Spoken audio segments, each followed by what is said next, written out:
You are made of particles so small they have no size at all, 0 width, 0 diameter. Yet every electron in your body carries mass, carries charge, and behaves in ways that break every rule your brain evolved to trust. Tonight, we follow this impossible thing, a particle that passes through 2 doors at once, a particle that spins without spinning, a particle whose own electric field should have ripped it apart at the dawn of time. If you like quiet journeys into the strange machinery of reality, tap subscribe and stay close. The deeper we go, the stranger it gets. Settle in, we begin. Hold out your hand. Somewhere in the tip of your finger there is an electron, and that electron, as far as every experiment has ever shown, has no size at all. Not small, not tiny, 0. Physicists have spent the better part of a century trying to measure the electron's radius. They fire other particles at it. They slam electrons into each other at nearly the speed of light inside machines miles long. They watch for any flicker, any hint of structure, any sign that the electron has an inside. Nothing. Every experiment agrees, if the electron has a size, it must be smaller than 1 part in 10,000 of a proton. And a proton is already so small that a single drop of water contains more protons than there are stars in the observable universe. So picture this, a point. Mathematically, a point has no volume. It takes up no space. You cannot slice it in half because there is nothing to slice. Yet this point weighs something. Not much. About 9 times 10 to the minus 31 kilograms, roughly 1,000th of 1,000th of a billionth of a billionth of a gram. But it is not 0, and it carries electric charge, a specific, precise, unchanging amount of charge that every single electron in the universe shares to the last decimal place we can measure. Stop and let that settle. An object with no width, no depth, no volume, an object with no inside, and yet mass, and yet charge, and yet a magnetic field that can push on a compass needle and make it swing. Here is the trouble. Mass is the amount of stuff in a thing. Charge is a property of something. Both of these ideas assume there is a something, a thing, a speck, a crumb, anything at all. The electron refuses to be that thing. Poke it, probe it, squeeze it with the sharpest tools in physics, and you find nothing to poke at. Just a location where mass and charge seem to live, attached to no visible carrier. Some physicists compare it to a smile without a face, a property without an object, a dimple in reality where certain measurable things happen. Yet there is no object underneath to make them happen. Most of us picture the electron as a tiny ball, a marble orbiting an atom's nucleus, the way the moon orbits Earth. This picture is wrong in every single detail. The electron is not a marble, it is not a ball, it does not orbit, it does not even sit still long enough to have a position you could point to. That textbook image you saw in grade school, with neat rings of electrons circling a clump of protons, was a lie of convenience. A cartoon to help children pass a test. The real thing is stranger than any cartoon can show. So what is the electron really? If not a marble, if not a dot, if not a thing in any normal sense, then what? To answer that, we have to start with something simpler, something you can at least check against experiment. We have to start with the fact that every electron everywhere is exactly like every other, and that fact alone breaks reality in a way nobody has ever explained. Go outside on a clear night and look up. Trillions of stars, each one different. Different size, different colour, different age, different chemistry. Now zoom in, pick a single star. Inside it, hydrogen atoms. Inside those atoms, electrons. trillions upon trillions of them. Now zoom out again, past the star, past the galaxy, past our corner of the universe, out to the most distant galaxies we can see, almost 14 billion light-years away. There are electrons there too, electrons inside stars that died before Earth was born. Here is what should shock you. Every single one of those electrons is identical, not similar, not close, identical. An electron in your eye right now has exactly the same mass as an electron in a galaxy. So far away its light has travelled 10 billion years to reach us. Exactly the same charge, exactly the same magnetic property, exactly the same everything. Think about how strange that is. No two snowflakes are the same, no two grains of sand match, no two leaves on a tree are truly identical. Every macroscopic object in the universe carries tiny differences, little scratches, little variations, but electrons, all the same, perfectly, without exception. Physicists have tested this with absurd precision. If electrons varied even a little in mass, our atoms would behave differently in different places. Chemistry would break. Spectroscopy would give us garbage. But chemistry works everywhere, including in distant galaxies whose light we analyse. The hydrogen burning in a quasar 10 billion light-years away gives off the same colours as hydrogen in a lab in Geneva. So the question becomes, how? How did the universe manage to stamp out an uncountable number of these things with zero variation? A factory cannot do that. Nature cannot do that. Not at our scale. In the 1940s, a young physicist named John Wheeler called his student Richard Feynman on the phone and said, "I know why all electrons have the same charge." Feynman asked why. Wheeler said, "Because there is only one electron, it sounds like a joke." Wheeler's idea was this. What if the single electron in the universe is moving forward through time, then backward, then forward, weaving in and out through every moment, and what we see as trillions of separate electrons are just different crossings of the same one cosmic thread? Feynman loved it. Most physicists thought it was beautiful and probably wrong. Still, nobody has a better answer for why the electrons match so perfectly. There is a deeper hint hiding in that phone call. In quantum physics, sameness is not a coincidence. It is a rule. If two things are truly identical, they behave differently than two things that are merely similar. Swap two identical electrons and the universe genuinely cannot tell. Not hidden, not too small to see. The swap is not even a real event. This is one of the strongest pieces of evidence that the electron is not a tiny object at all. Objects can be copied. Objects can be replaced. Objects have individuality, even if the differences are small. Electrons have none. They behave as if they are all the same expression of one underlying thing. And if they are all the same expression of one thing, what is the thing? What is this single stamp that prints itself into every atom in the universe? To find out, we have to stop thinking of electrons as particles and start watching what happens when one of them tries to walk through a wall with two doors.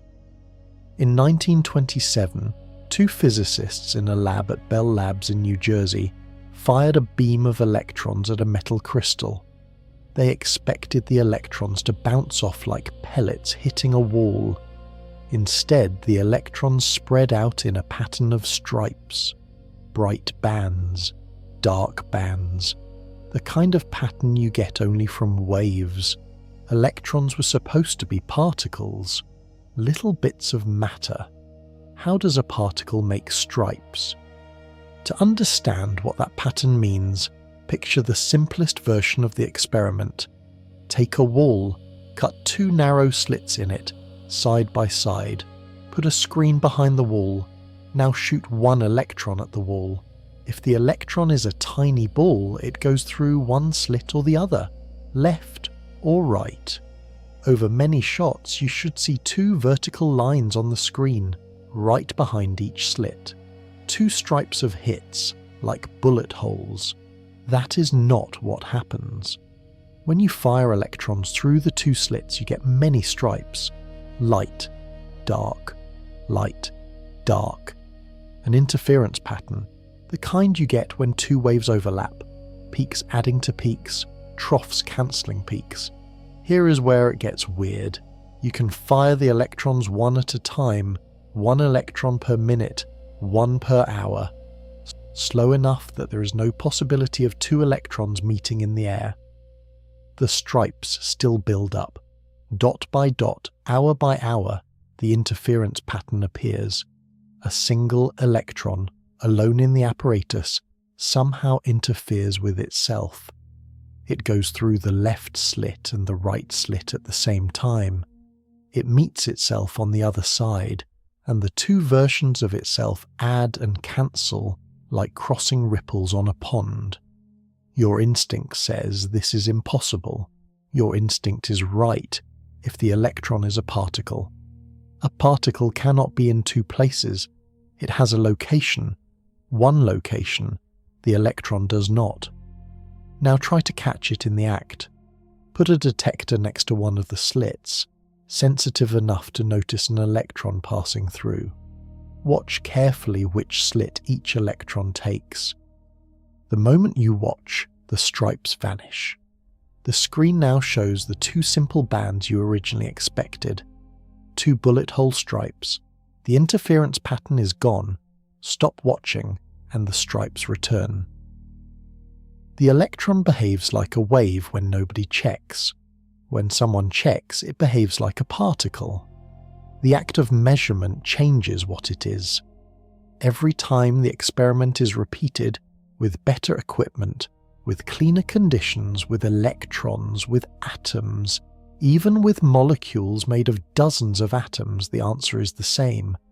Quantum objects live in a state of possibility until something forces them to pick. Richard Feynman once said the double-slit experiment contains the entire mystery of quantum mechanics. Every other weird thing, every other puzzle in the theory traces back to this one behaviour. A single electron takes every path at once, until reality asks it to commit. So where is the electron when nobody is looking?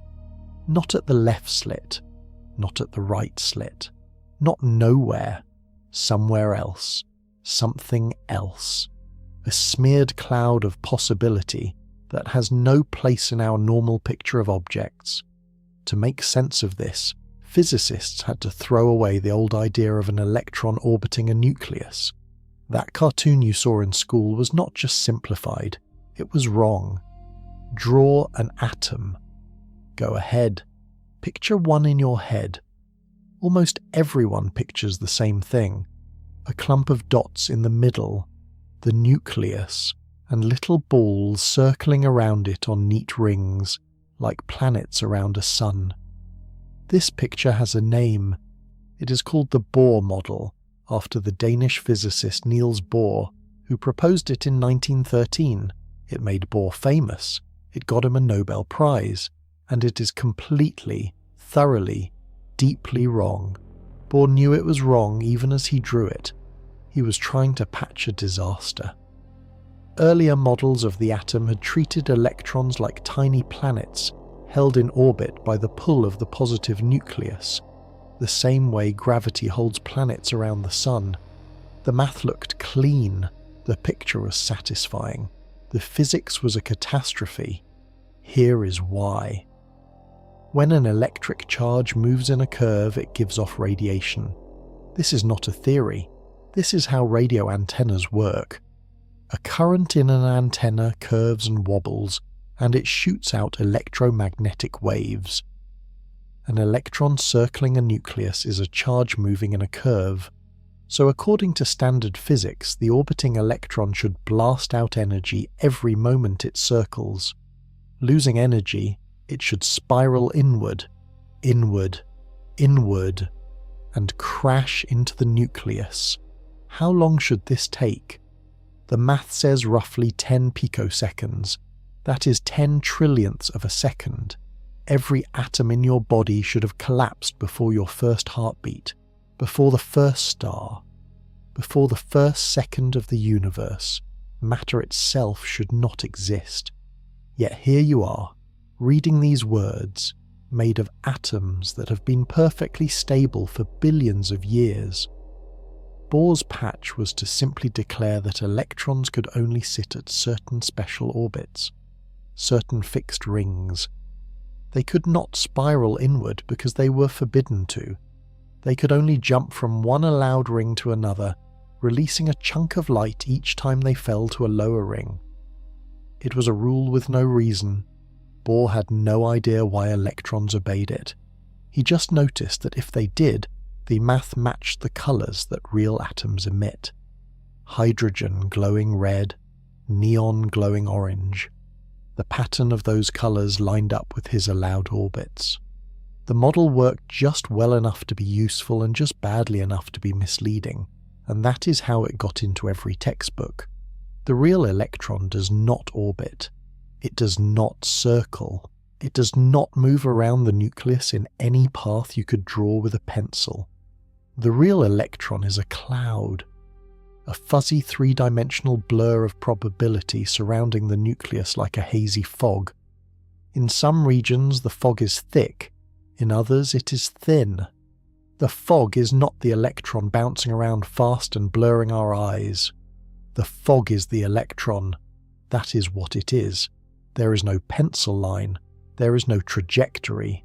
There is only a haze of likelihood, reshaped into beautiful shapes, spheres, dumbbells, four-leaf clovers, depending on the atom and the state it is in.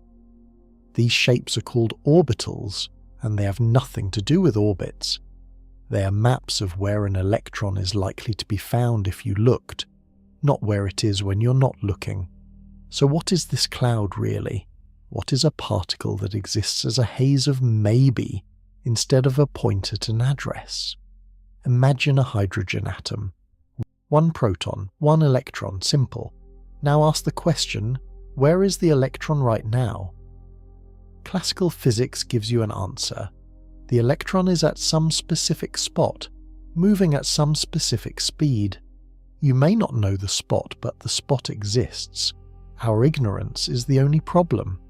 Quantum physics gives you a very different answer. The electron is not at a spot. The electron is a shape, a three-dimensional fog that fills the space around the proton, dense near the centre, thinner farther out, never quite falling to zero, even far away. This fog has a name. It is called the wave function, and it carries every bit of truth there is to know about the electron. The fog is described by a single mathematical object, a complex valued function spread across space, written using a symbol from the Greek alphabet, psi. Square the wave function at any point in space, and you get the probability of finding the electron there if you looked. Thick fog means high chance, thin fog means low chance, no fog means impossible. Here is the crucial twist. The fog is the reality, not a description of our ignorance, not a betting guide. The fog itself is the actual state of the electron before anyone checks. An electron in an atom does not have a definite position that the fog is hiding. It has no definite position at all. Asking where it is before measurement is like asking where the wind is blowing. The question has no single answer. Think of it this way. Imagine a drop of ink released into still water. The ink spreads. After a few minutes, the water is faintly tinted through a whole region. If someone asks where is the ink, you cannot point to a spot. The ink is spread. It is everywhere in the cloud, to different degrees.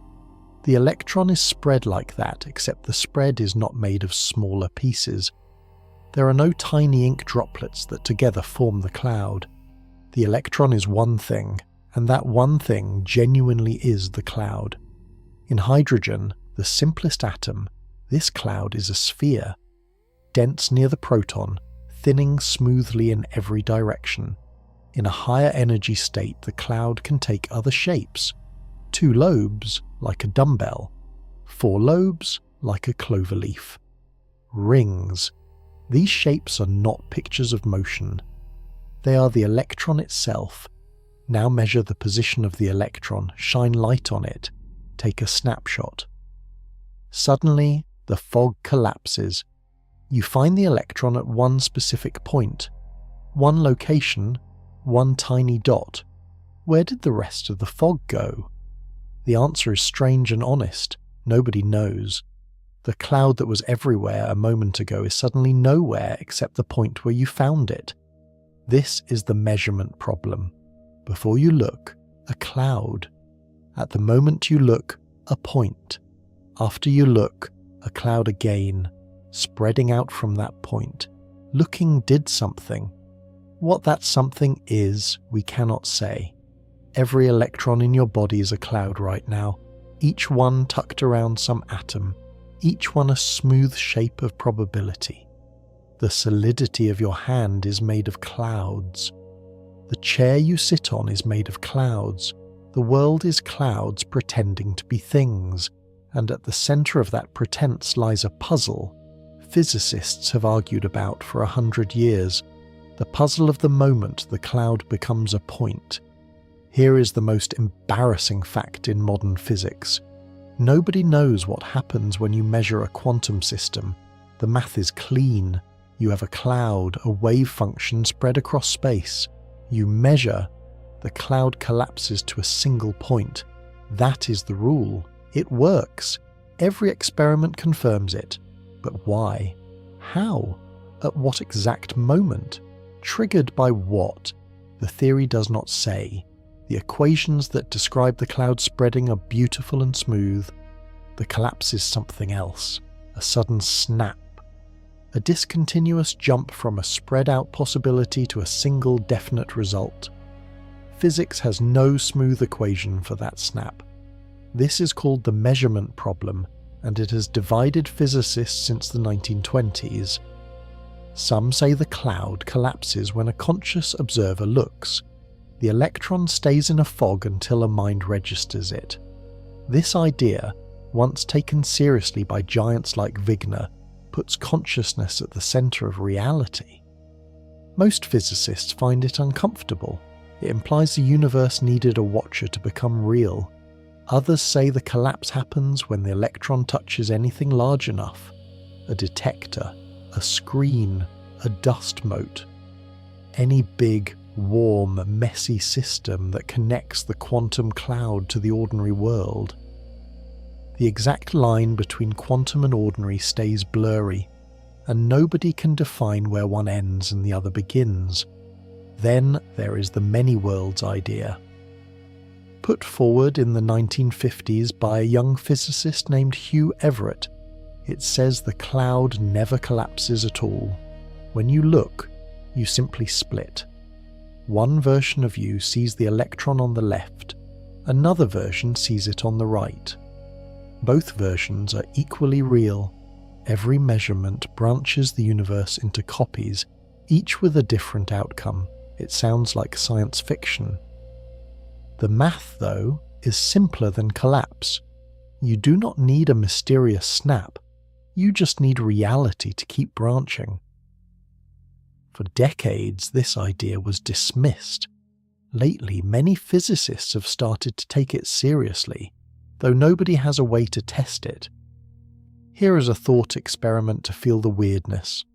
Put a single electron in a box with a divider down the middle. It settles into a cloud that fills the whole box. Open the box on the left side. Look inside.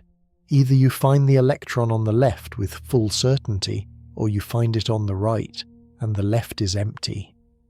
Before you looked, the electron was in both halves. Just by opening the left side, you forced the universe to decide. If you found it on the left, the right half of the cloud vanished instantly, even though you never touched the right side. Physicists call this collapse at a distance. Einstein hated it. He called it spooky. He spent the last years of his life trying to show that quantum mechanics had to be wrong, hiding some deeper layer of reality underneath. Every experiment has proved Einstein wrong. There is no deeper layer. The electron really is a cloud. The collapse really happens, and nobody knows why. For a working scientist, this is fine. You apply the rules, you get the right numbers, you move on. For anyone who wants to understand reality, it is an open wound, a hole in the center of the best theory humans have ever built. Maybe the deepest mystery of the electron is that reality itself seems to be watching to decide what the electron is, and we have barely scratched the surface. Because the electron also has something called spin, and it is not spinning. In 1925, two young Dutch physicists, George Uhlenbeck and Samuel Goudsmit, were trying to explain a small oddity in atomic spectra. Certain spectral lines were split into pairs, two lines where there should have been one. They proposed a wild idea. What if the electron was spinning, like a tiny top, turning on an axis? A spinning charge would make a little magnet, and that magnet could explain the splitting. Their older colleague, the legendary Wolfgang Pauli, told them the idea was nonsense. Spinning meant rotating. Rotating meant the surface of the electron moved. For the effect to match the numbers, the surface would have to move faster than light. Impossible. Uhlenbeck and Goudsmit tried to withdraw the paper. It was too late. It had been submitted. And the data agreed with their prediction, ridiculous as it was. So physics was stuck with something called electron spin, a property that acts like rotation and produces magnetism, but does not involve anything actually rotating. The electron has no surface to move. Remember, it has no size at all. This confused people for years, and it still confuses people. Spin is real. Spin is measurable. Every electron has a spin of 1/2 in a special quantum unit. Flip the electron over and the spin flips with it, like a pointer attached to the particle. Put it in a magnetic field, and the spin aligns or anti-aligns with the field, much like a compass needle. Yet the electron is not spinning. Nothing inside it is turning, because there is no inside. Spin is a pure property, like charge and mass. It is not motion. It is something deeper. Some intrinsic feature of the particle that resembles rotation in its mathematics, but has nothing to rotate. Here is the part that makes your head tilt. Rotate an electron by a full turn, 360 degrees, and it does not come back to itself. Its state flips sign. To return the electron to exactly where it started, you must rotate it twice, 720 degrees. Nothing in ordinary experience behaves this way. A coffee cup turned all the way around is back where it began. A ball rolled one full turn is identical. Electrons are different. They live in a space where a full rotation is only half the journey. Physicists have a picture for this and call the Dirac belt trick. Take a belt, hold one end fixed, twist the other end one full turn. You cannot untwist the belt without rotating one end back, but if you twist it 2 full turns, the belt can be untangled by looping it around without rotating the ends. 2 full turns return the belt to its starting state. 1 turn does not. The electron acts like the end of that belt. It has 2 different starting states connected by a single rotation. It takes 2 rotations to close the loop. This strange behavior is why every electron in an atom makes its own tiny magnetic field, which is why iron can be magnetized, which is why compasses work, which is why the hard drive in every computer ever built can store your data. The non-spinning spin of the electron is the reason magnets exist. It also has a much stranger consequence. Because of its spin, an electron cannot share a state with another electron. The two must differ in some way. This rule, simple as it sounds, is the reason matter is solid. It is the reason your hand does not pass through a table. Press your palm against the table in front of you. It stops. The table holds. Solid surface. Now consider what is actually there. The table is mostly empty space. So is your hand. An atom is almost entirely vacuum, with a tiny nucleus in the middle and a thin cloud of electrons around it. If you scaled a hydrogen atom up so the proton was the size of a grape, the nearest electron cloud would be over a mile away, with nothing in between. Two clouds of mostly empty space should be able to slide right through each other. The electrical pushback between electron clouds is part of the story, but that alone is not enough. Something stronger is keeping your hand out of the table. That something is the Pauli exclusion principle. Stated by Wolfgang Pauli in 1925, it says no two electrons can occupy the exact same quantum state at the same time. Not close to the same, exactly the same. No two electrons are allowed to match on every property. On its face, the rule seems thin. Why should a ban on matching make the world solid? Here is why. Inside an atom, electrons arrange themselves in what we call shells. Not Bohr's orbits, but the fuzzy three-dimensional clouds we met earlier. Each shape can hold only a few electrons, 2 in the innermost shape, 8 in the next layer out, and on it goes. Why only 2 in the innermost spot? Because an electron has 2 possible spin states, up and down. That fills every slot. No other electron can squeeze in without matching one already there, and matching is forbidden. Now bring 2 atoms close together. Their electron clouds begin to overlap.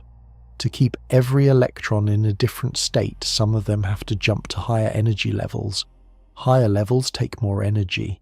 Pushing the atoms closer costs more and more energy. At some point it becomes prohibitively expensive. The atoms resist. They push back. That push is what you feel as solidity.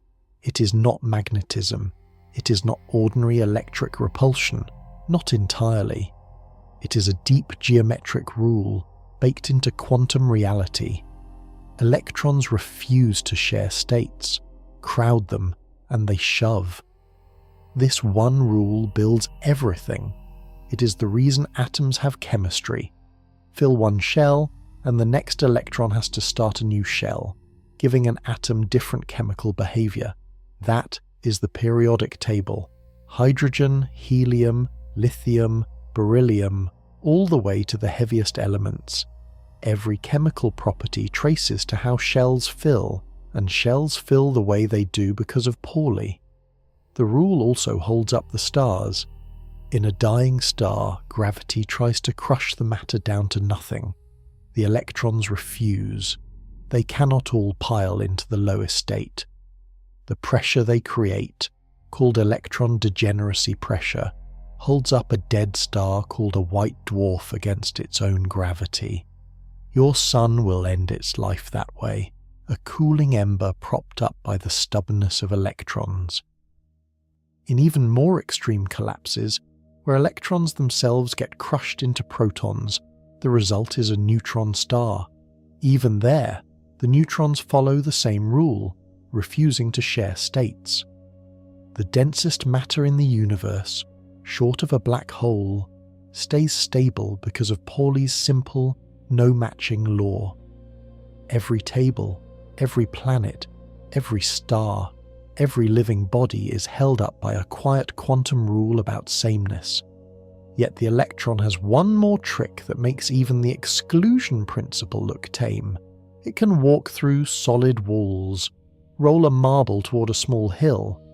If the marble does not have enough speed, it rolls partway up, slows, and rolls back. Common sense.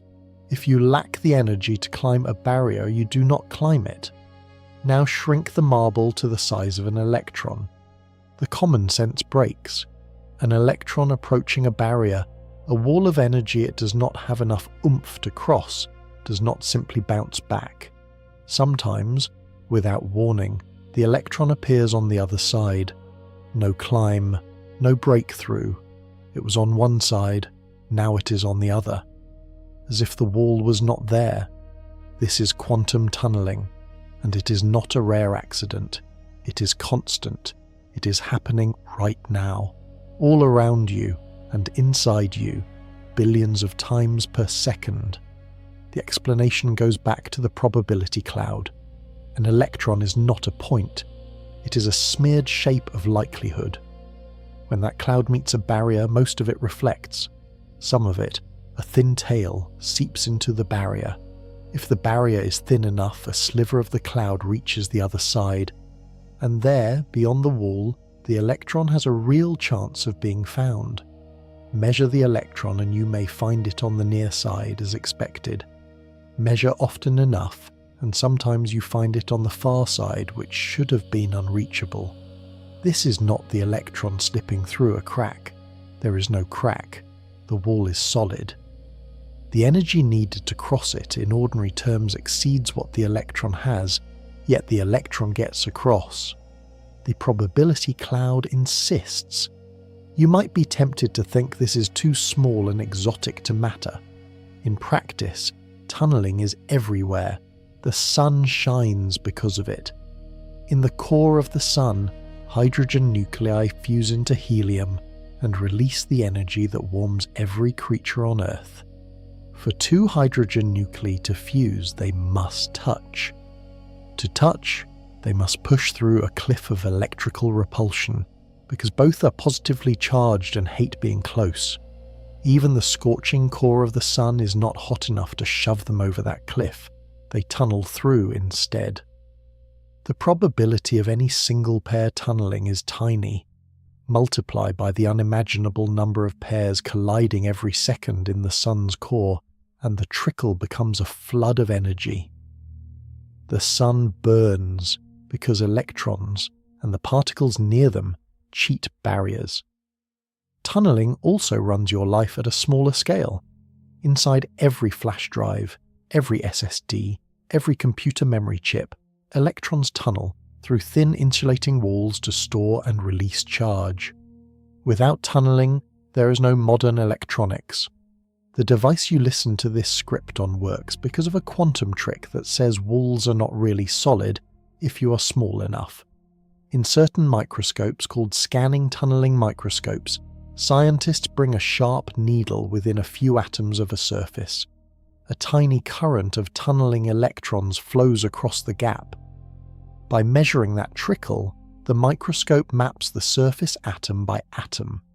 We see individual atoms today because electrons refuse to respect barriers. Every time you blink, a huge number of tunneling events happen in the cells of your body, where enzymes move electrons across barriers to keep your metabolism going. The electron is not stopped by walls, it is stopped by probability. Yet if you try to account for the electron's own electric field, the equations explode.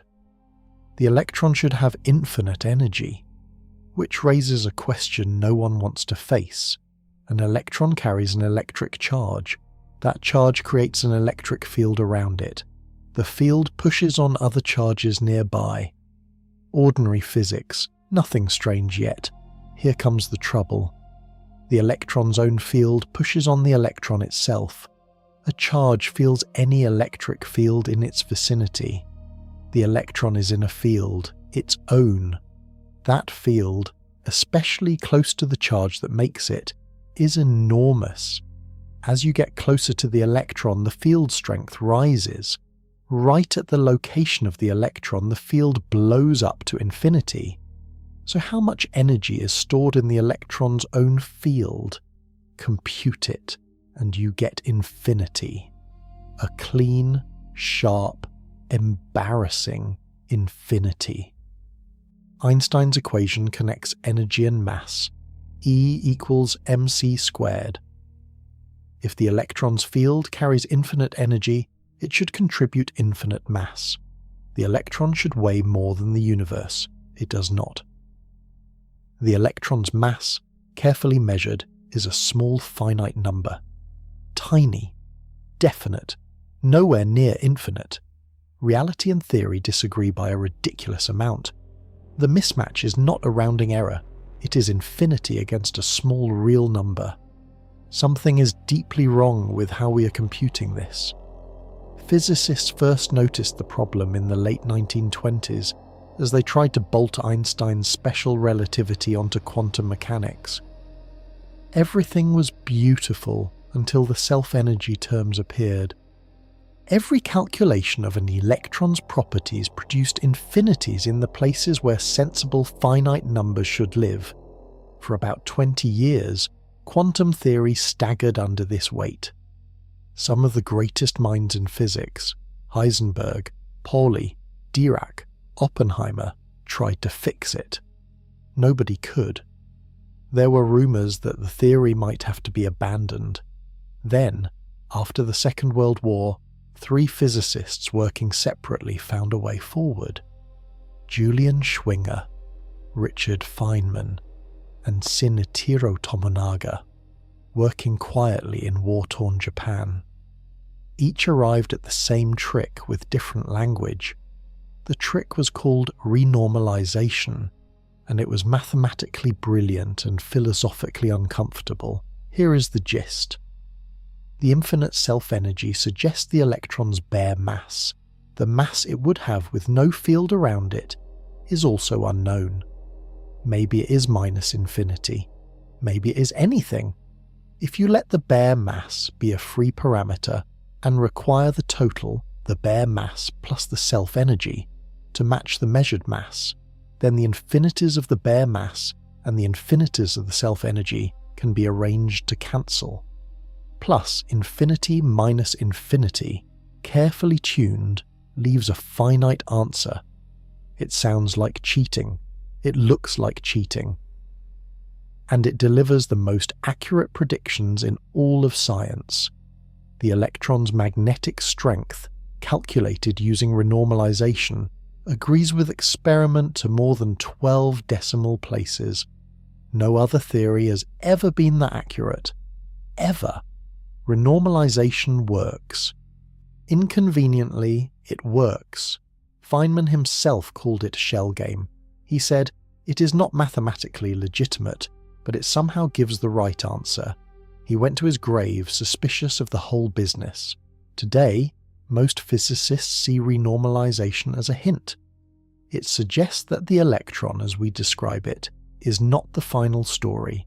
There is a deeper layer where the infinities never arise. We do not have that layer. Renormalization is the patch we use while we wait. So we paper over infinity. The real electron runs on numbers nobody fully understands. Picture a carpenter who has built a house. The house stands, the walls are straight, the roof is solid. Tore the house, and every measurement checks out to the nearest millimeter. Now look at the foundation. It turns out the carpenter had a problem. Every board he cut was infinitely long. He could not use any of them, so he lined up pairs of infinitely long boards, pointing in opposite directions, and allowed them to cancel. Somehow, the pieces he fished out of the middle of that cancelling became the studs of the wall. The house came together, it stands, it works. That is what renormalization feels like to the physicists who use it every day. The technique is at the heart of the Standard Model, our best theory of all particles and forces except gravity.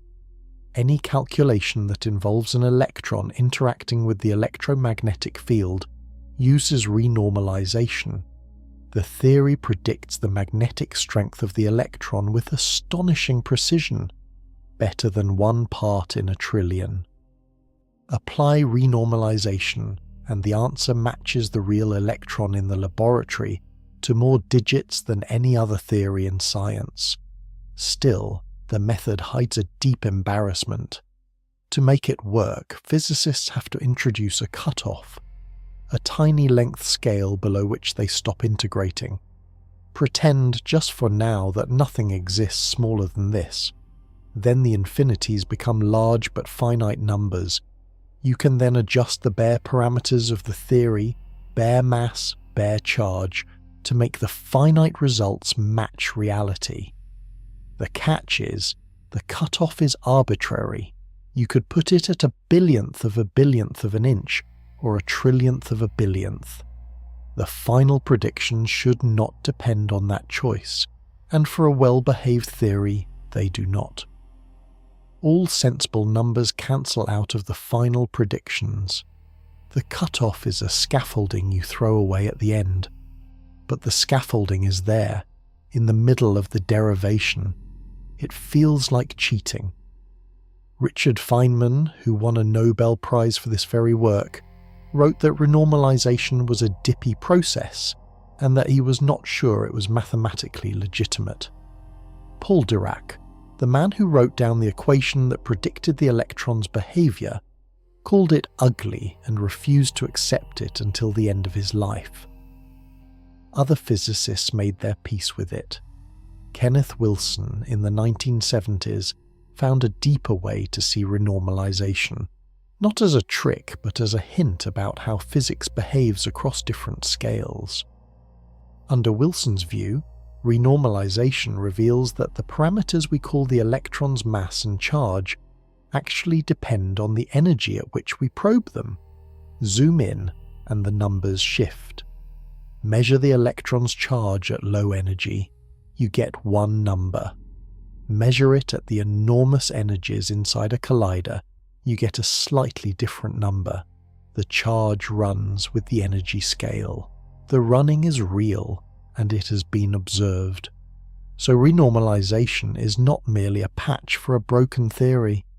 It is a clue that the constants of nature are not constants at all. They depend on how closely you look. This carries a strange suggestion.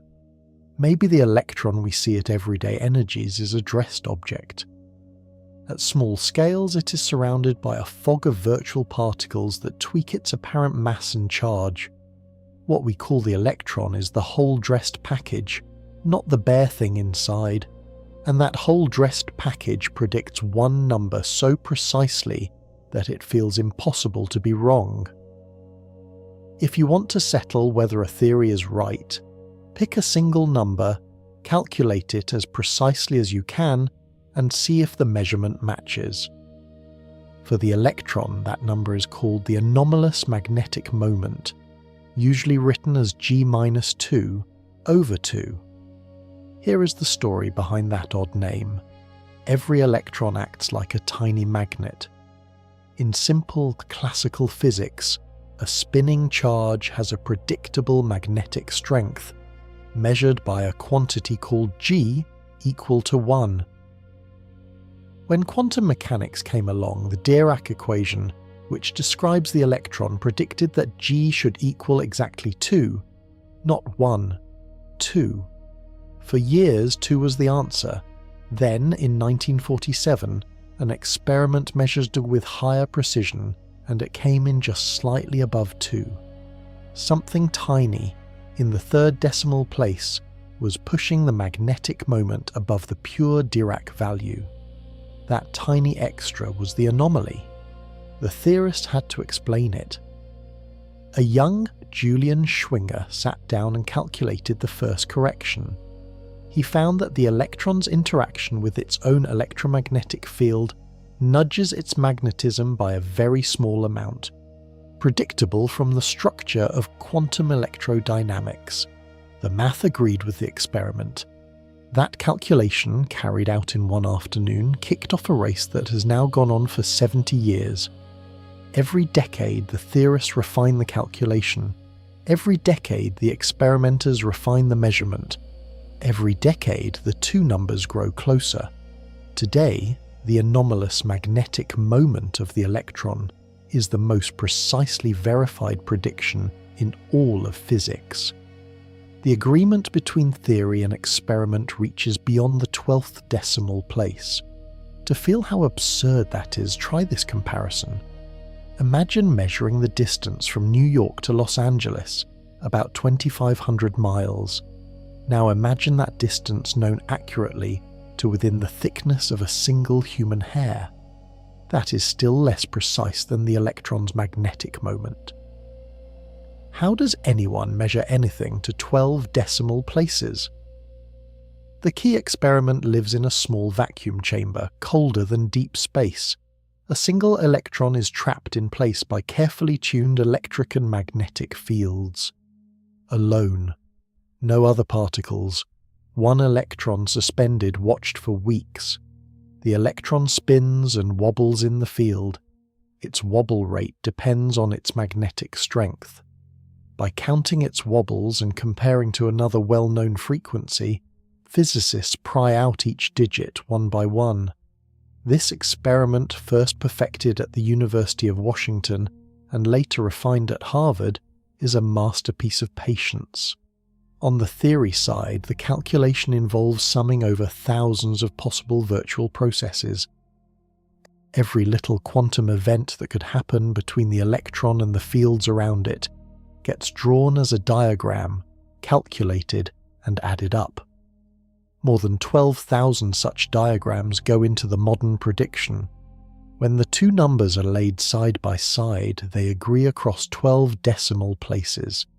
It is the greatest match between theory and experiment ever achieved. This match is the signature of quantum electrodynamics. It is why physicists trust that theory so deeply, even with the embarrassing renormalization inside. Something about the way we describe the electron is catching a very deep truth.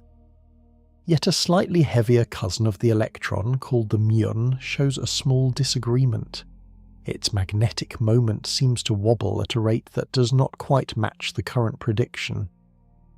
A crack in the wall, maybe. A hint of something beyond the standard model hiding in the third decimal place.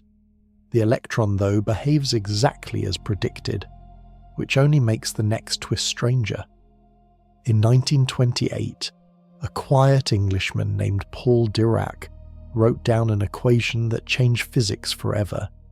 He was trying to combine Einstein's special relativity with quantum mechanics. The existing quantum equation for the electron, Schrödinger's, treated time and space differently. Einstein had taught that they belonged together. Dirac wanted an equation that respected both. After months of wrestling, he found it. A beautiful, compact formula that described the electron perfectly, matching its mass, its charge, and even its spin. Spin, remember, had been pulled out of a hat by earlier physicists to explain spectral lines.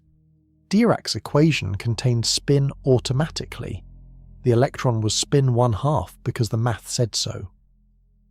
Then the trouble started.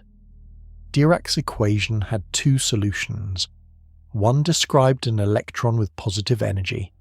The other described an electron with negative energy. Negative energy. In ordinary physics, negative energy is a warning sign. A ball cannot have negative kinetic energy. A star cannot shine with negative light. Dirac's extra solutions seemed like mathematical garbage. He tried throwing them out. They came back. Any proper solution had to include them. They were baked into the equation. Dirac did something audacious. He proposed that the negative energy states were all already filled. An infinite sea of electrons occupying every negative energy slot, invisible to us because it was everywhere, like deep water to a fish. We never notice the sea because it is the background of everything. A positive energy electron, he said, cannot fall into a negative state because the state is already taken. Pauli exclusion saves the day. But then, said Dirac, what if you punch a hole in the sea? Knock one of the negative energy electrons up into a positive energy state. You get two things at once, a real electron now running around in the positive world, and a hole in the negative sea, which would behave like a particle with opposite charge, a positive electron, an anti-electron. When Dirac first proposed this, physicists rolled their eyes. The whole could not be a real thing. It had to be the proton, they thought, somehow distorted. Dirac himself was not sure. Then, in 1932, a young American named Carl Anderson was watching cosmic rays crash through a detector. He found a particle with the mass of an electron but the opposite charge. Positive where the electron was negative, the positron, the anti-electron, exactly as Dirac had predicted. It was one of the greatest predictions in the history of science. A particle conjured from pure math, confirmed by nature. Anti-electrons are real. They are made every day in cosmic rays, in hospital PET scans, in particle accelerators. When an electron meets a positron, they annihilate each other. Their combined mass converts entirely into light, two photons shooting off in opposite directions. Einstein's E equals mc squared in its most violent form. Dirac's C has since been replaced by a cleaner modern picture, where positrons are treated as fully real particles, not holes in a hidden ocean. But the core insight remained. Every particle has an antipartner. Matter and antimatter are built into the fabric of the equations, which raises the largest question in cosmology. If matter and antimatter are mirror images, and the Big Bang made both equally, why is our universe made almost entirely of matter? Where did all the antimatter go? Nobody knows. The imbalance has become one of the deepest mysteries in physics, and the electron is at the heart of it. Paul Dirac was not a loud man. Colleagues joked that a unit of speech should be named after him, the Dirac, equal to 1 word per hour. He wrote slowly, spoke slowly, and worked in long silences. When he did speak, every word was precise. In 1928, at age 25, he sat in his office in Cambridge and wrote down one of the most beautiful equations in physics. 4 short lines of symbols, a line saying that a certain combination of space and time derivatives, multiplied by the electron's wave function, equaled the electron's mass times the wave function. The equation was beautiful because of its symmetry. It treated space and time on equal footing, as Einstein demanded. It was linear in both, which meant the math stayed tame. It was so simple that once you saw it, you wondered how it could have taken anyone months to find. Dirac's equation did something remarkable. It did not just accommodate the known features of the electron, it predicted them. Spin, for example. Spin had been invented in 1925 as a patch to explain spectral lines. Dirac's equation did not need to be fed spin. Spin fell out. The mathematics forced the electron to carry a property that pointed in space and flipped in a particular way. That was spin, predicted from pure logic. Magnetism fell out too. The electron's magnetic moment, specifically its strength in terms of a fundamental unit, came out to exactly 2, a value that had been measured shortly before but had no earlier explanation. Antimatter fell out as we saw. A whole second kind of particle, discovered in the mathematics before it was found in nature. Dirac had not been trying to discover any of these things. He had been trying to write an equation that respected relativity and quantum mechanics at the same time. The equation did it, and in doing so it told him about features of reality no experiment had yet revealed. This is one of the deepest pieces of evidence that the mathematics of physics is more than a bookkeeping tool. It is somehow aligned with how reality is stitched together. Push on it in the right way, and it will tell you things the world has not yet shown you. After his equation, Dirac said one of the most famous lines in physics: "My equation is smarter than I am." The equation had other surprises. In its full form, it described not just a single electron but an entire quantum field filling all of space. Every electron in the universe, Dirac's equation suggested, is a ripple in this field. When we see many electrons, we're seeing many ripples in a single ocean. When we see an electron appear or disappear, we're seeing the ocean shift. This idea that particles are ripples in fields became the foundation of modern physics. Every particle we know, the electron, the photon, the quarks that make up protons and neutrons, the neutrino, is now understood as a wave in its own field. The fields fill the universe. They are more fundamental than the particles. Dirac's equation was the first doorway into that worldview. It took a careful young man working in silence to find the key. And in that key lay another clue about the electron. When you calculate carefully, the equation demanded that space itself was not empty. The vacuum, it said, was full of flickering life. Ask a physicist what empty space looks like, and they will tell you it is not empty. Take a box, pump out all the air, chill it toward absolute zero, shield it from every signal. Whatever is left, a sealed vacuum with no matter, no radiation, no heat, still seethes. Inside that perfect emptiness, pairs of particles flash into existence and vanish again. An electron and a positron popping into being for an instant, moving apart then snapping back together and annihilating.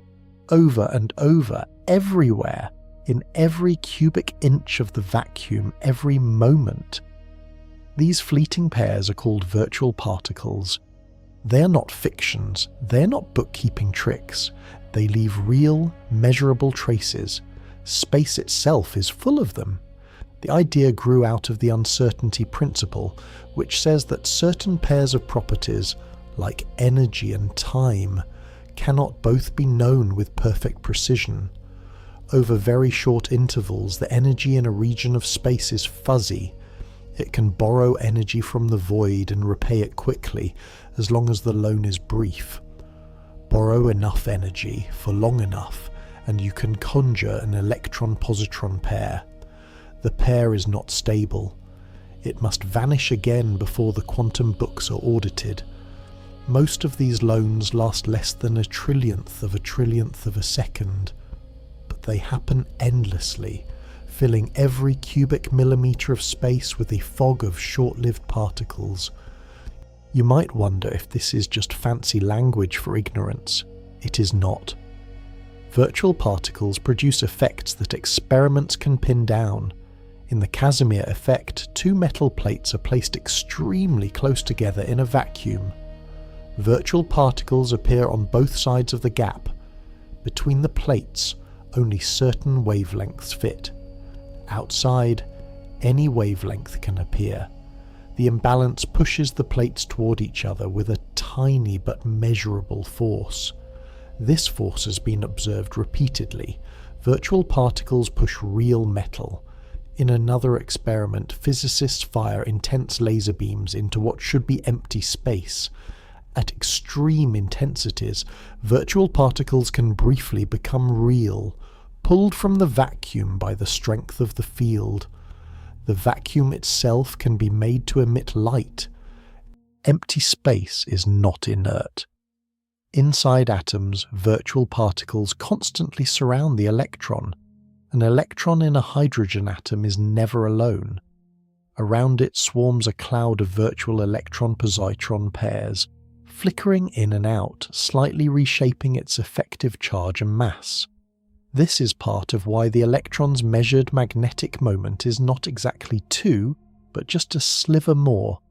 The extra comes from the dance with virtual partners. There is a calming way to picture it. The electron is not a lonely point. It is the center of a storm surrounded by a cloud of temporary companions, all dragged along with it as it moves. What we call the electron is really the whole system. The bare electron in the middle is unobservable. The dressed electron with its virtual entourage is what we meet when we measure. Paul Dirac had seen the first hint of this in his sea of negative energy.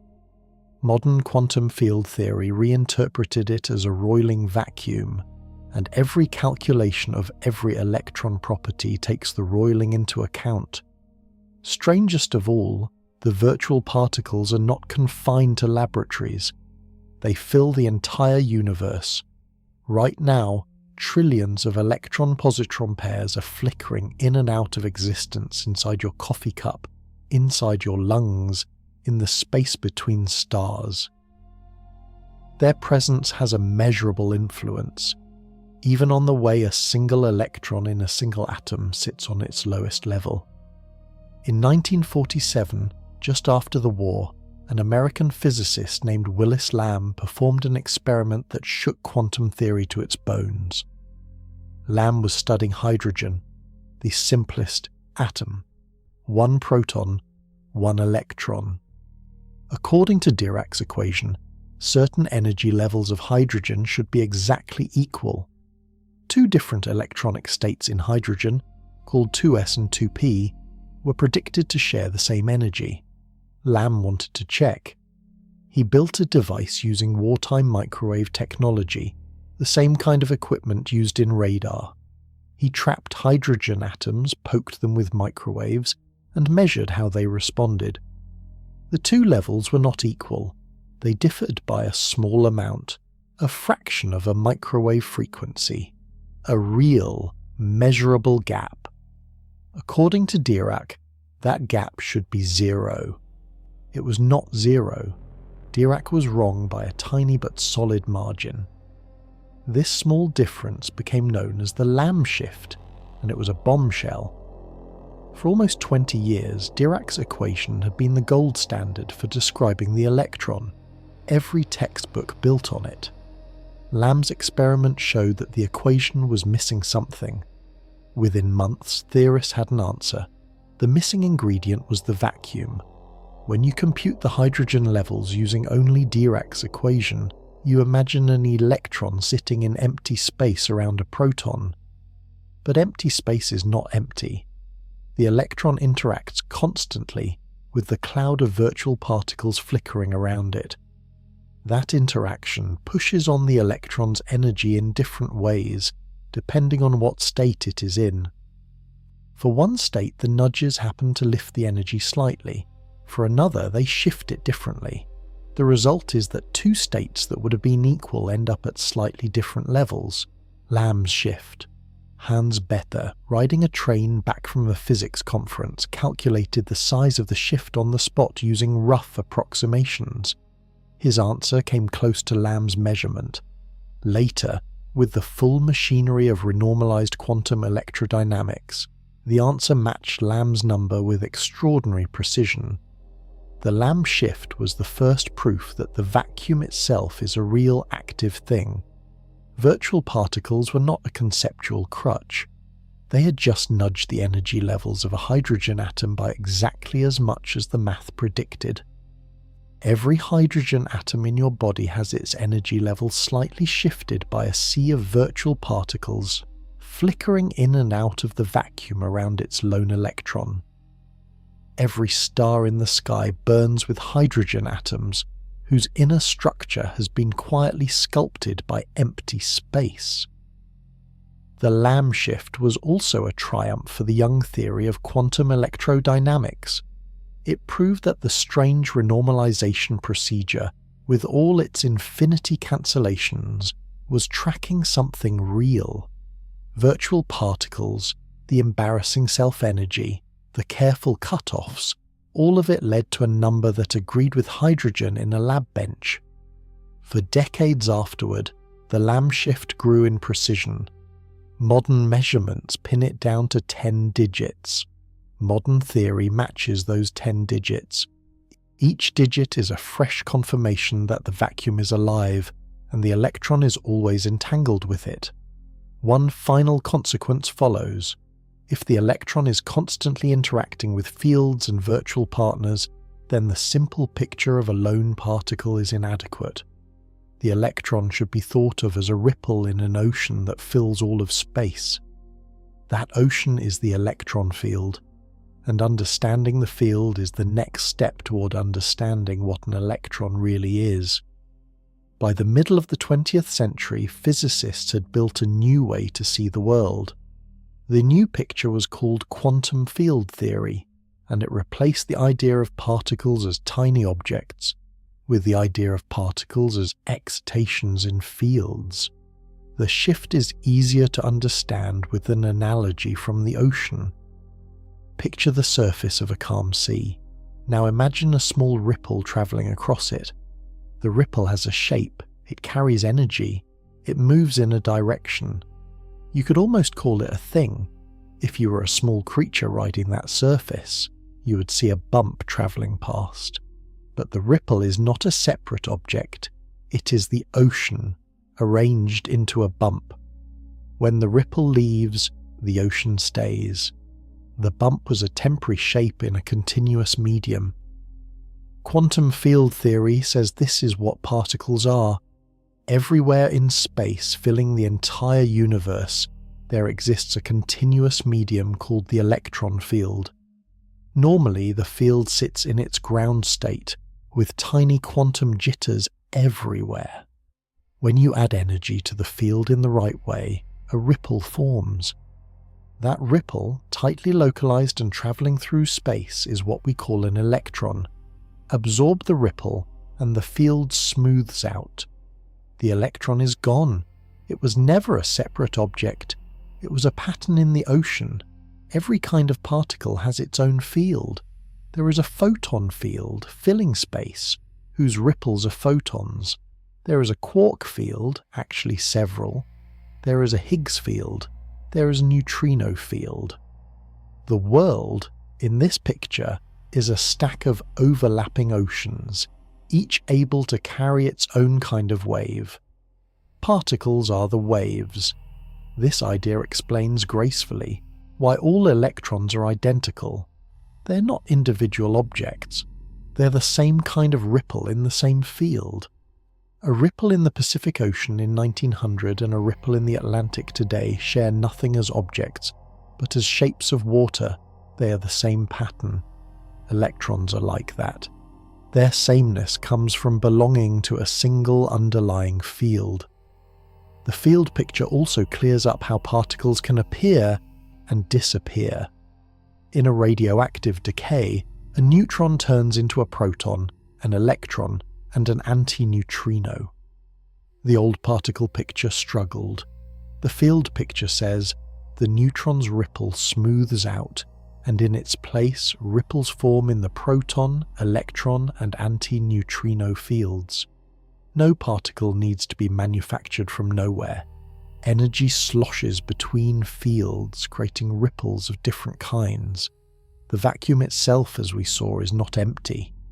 It is all the fields sitting at their lowest possible state, jittering with quantum uncertainty. Virtual particles are small, short-lived ripples in these fields, barely energetic enough to count as real, yet enough to push on real particles like electrons in hydrogen atoms. In this picture, the question what is an electron gets a new answer. The electron is not a point, not a marble, not a fuzzy cloud in the end. It is a unit of excitation in a field that fills the universe. Its sameness, its mass, its charge, its spin are properties of the field. The particle is just what we see when the field vibrates in the right pattern. This field view works stunningly well.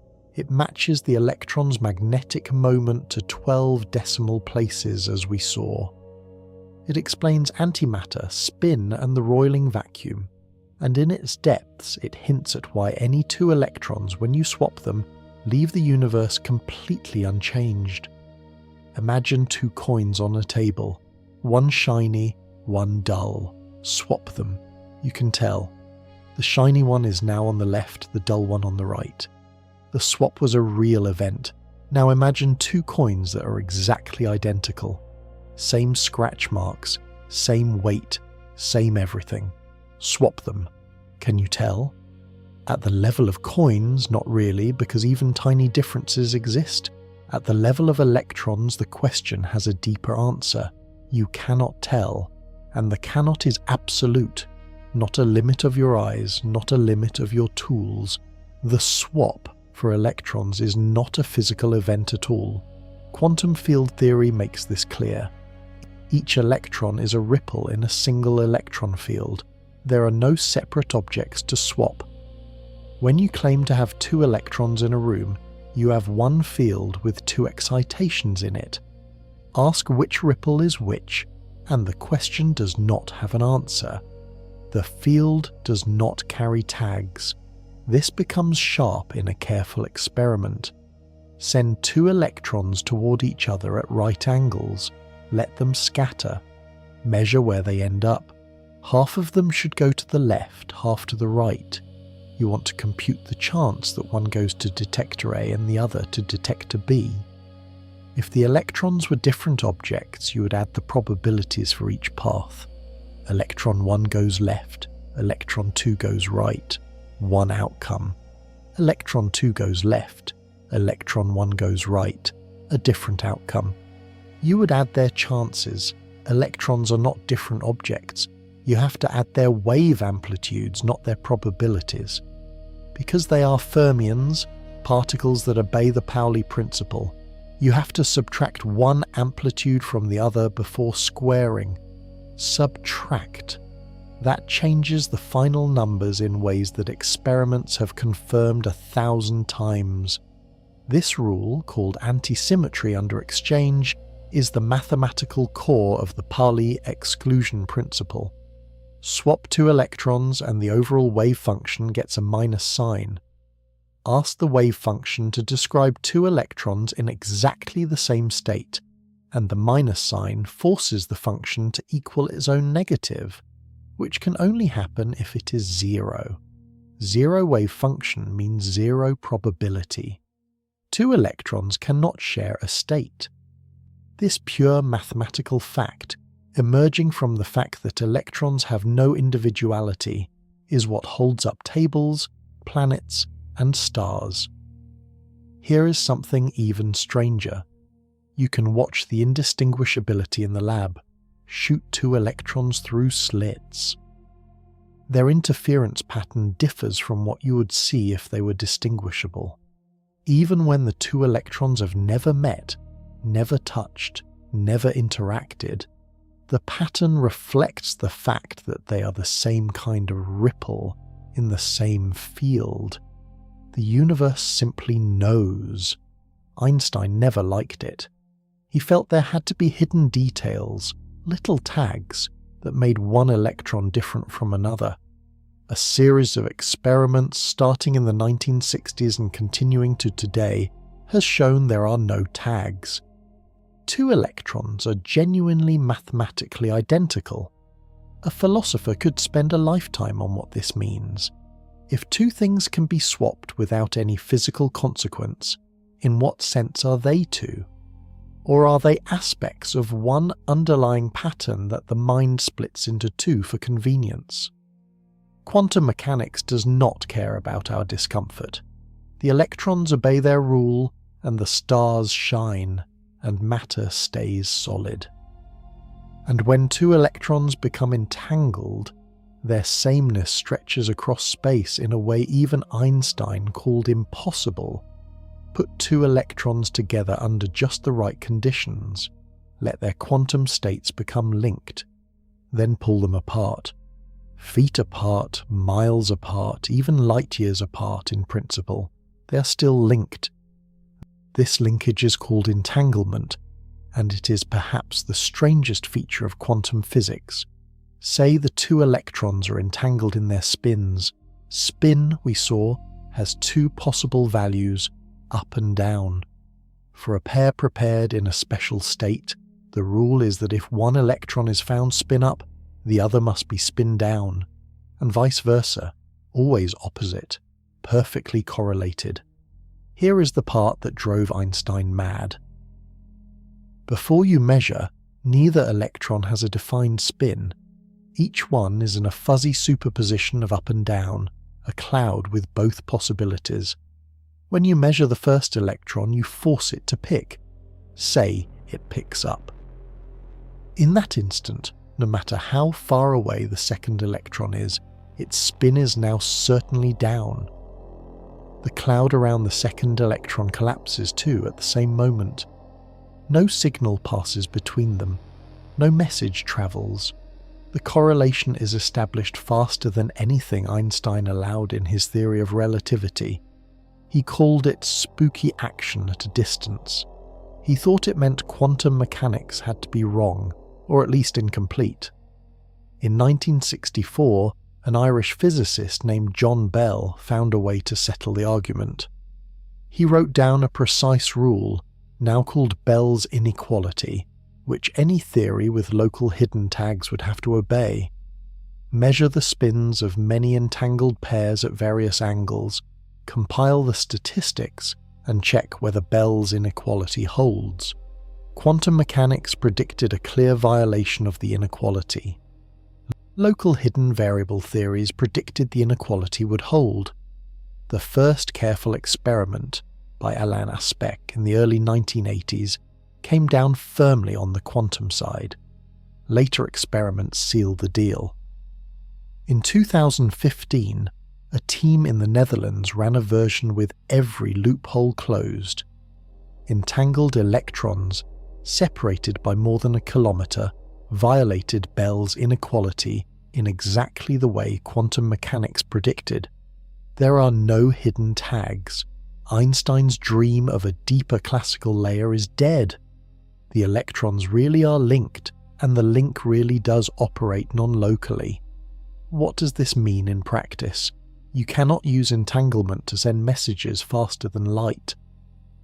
When Alice measures her electron and gets spin up, she has no way to force Bob's electron into any particular state.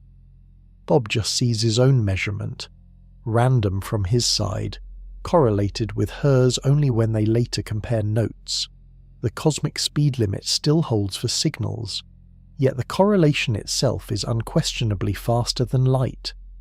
The universe updates both electrons instantly, even across vast distances. How this happens mechanically is still up for debate. Some say the wave function is a real thing that spans space and collapses everywhere at once. Others say there are many worlds that branch, and Alice and Bob simply end up in the same branch. Others embrace flat mystery. Entanglement is now a tool. Quantum computers use entangled electrons to compute in ways impossible for classical machines. Quantum cryptography uses entangled particles to share keys whose secrecy is guaranteed by physics itself. The strange ghost link of entanglement has become a technology. And it is all built on the fact that the electron, that pointless little thing with no size, refuses to be a simple local object. It extends into the fabric of quantum reality in ways that defy common sense, including the fact that its position and its motion cannot both be pinned down at the same time. In 1927, Werner Heisenberg wrote down a rule that rewrote the meaning of measurement. If you try to know exactly where an electron is, you lose all knowledge of how fast it is moving. If you try to know exactly how fast it is moving, you lose all knowledge of where it is. The two cannot both be known at the same time, ever. This is the uncertainty principle, and it is not about the limits of our tools. It is not about bumping the electron with a photon and disturbing it. It is deeper than that. It says the electron itself does not have a precise position and a precise momentum at the same time. Those two properties, in the electron's world, are mutually exclusive. A sharp answer for one means a fuzzy spread in the other. Heisenberg's rule, written simply, says that the uncertainty in position times the uncertainty in momentum is always at least a tiny fixed number called Planck's constant, divided by 4 pi. It is a hard floor, you cannot slip below it. Here is a thought experiment to feel it.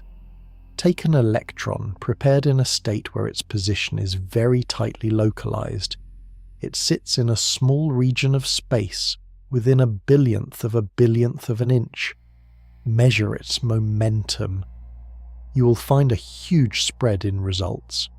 The more you squeeze its position, the more its momentum flies outward, like water squeezed out of a sponge. Go the other way. Prepare an electron in a state where its momentum is very tightly defined. It is moving at a precise speed, in a precise direction. Measure its position. You will find it could be anywhere. The spatial cloud has spread out across a large volume. The two are inversely linked. Squeeze one, the other expands. This is not a technical limit. It is built into the electron's wave function. The mathematics of waves guarantees it. Here is why. A wave localized to a narrow region must be made by adding together many different frequencies, which correspond to many different momenta. A wave of a single frequency must extend forever. You cannot have both a sharp location and a sharp wavelength. Every musician already knows this. A pure tone must be held for a long time to sound pure. A short pulse contains a spread of frequencies. The electron is made of waves, so its location and momentum inherit that trade-off. There is a striking consequence. The electron cannot ever sit perfectly still. A perfectly still electron would have a perfectly defined momentum, namely zero. That would let its position spread out completely, and the electron would not be localized at all. To keep the electron in a region, you must allow it a minimum level of motion. There is a floor of jitter below which no electron can fall. This minimum jitter is called zero-point motion, and it is everywhere.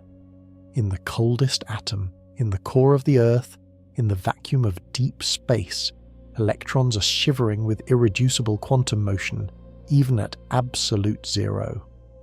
Reality itself will not let them be still. Zero-point motion has real consequences.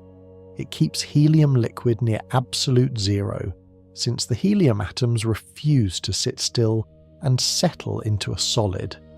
It is the reason superfluid helium flows without friction. It is present in every piece of matter in the universe. The uncertainty principle also plays a role in why electrons in metals, jammed into tight spaces, move so fast. The more tightly they are squeezed, the faster their momentum must be on average. This is why a block of copper conducts so well. Its electrons, squeezed into a narrow space, vibrate with enormous speed. That same crowding, scaled up, makes the electrons behave as one. Copper wires carry electricity. So do silver, gold, and aluminum. The reason is that, inside these metals, the electrons are not bound tightly to their home atoms. They wander, they pool, they form a shared sea that drifts whenever you attach a battery. This sea has a name. Physicists call it the electron gas, or more accurately, a quantum liquid. The name is a hint. The electrons in a metal do not behave like little balls bouncing around. They behave like a unified fluid, a quantum soup filling the space between the metal's atoms. To feel why this matters, try to picture a copper wire from the electron's point of view. Millions upon millions of atoms sit fixed in a three-dimensional grid. Around them, a shimmering cloud of electrons moves. Each electron is in a probability wave that stretches across many atoms. Each electron feels the wave of every other electron. They are all tangled together, and because of Pauli exclusion, no two of them can share a state. They pile up into energy levels, each level filled until the next must take a higher energy. The highest filled level has a special name, the Fermi level. Every electron in the metal lives beneath it. This structure explains why metals behave as they do. Apply a small voltage to a wire, and the whole sea shifts a little. Electrons near the Fermi level spill into slightly higher unfilled states. The shift is small, but it carries charge from one end of the wire to the other. current flows. The electrons not near the Fermi level deep in the sea cannot move. They are blocked. Every state around them is already taken. The flow comes from the thin layer at the top, where the unfilled states are available. Now here is a striking fact. The speed of those top electrons is enormous. In copper, electrons near the Fermi level are moving at about 1% of the speed of light. That is over 1 million miles per hour, not slowly drifting, tearing through the metal. Yet the current in a typical wire travels much slower. That is because even though any individual electron is racing, the net drift, the average push caused by your battery, is a crawl. Overall, the electron sea shifts by a few feet per hour under a typical current. The electrons themselves are speeding. Their average shift is slow. The sea picture also explains why metals conduct heat so well. Give the metal a warm spot. The electrons near that spot gain energy. They carry it to the cool end quickly, because they are already moving. Metals are hot conducting because their electron soup ferries heat like a river. Why does the metal heat up when you pass current through it? Because the electron sea is not perfectly free. It bumps into vibrations in the atomic grid.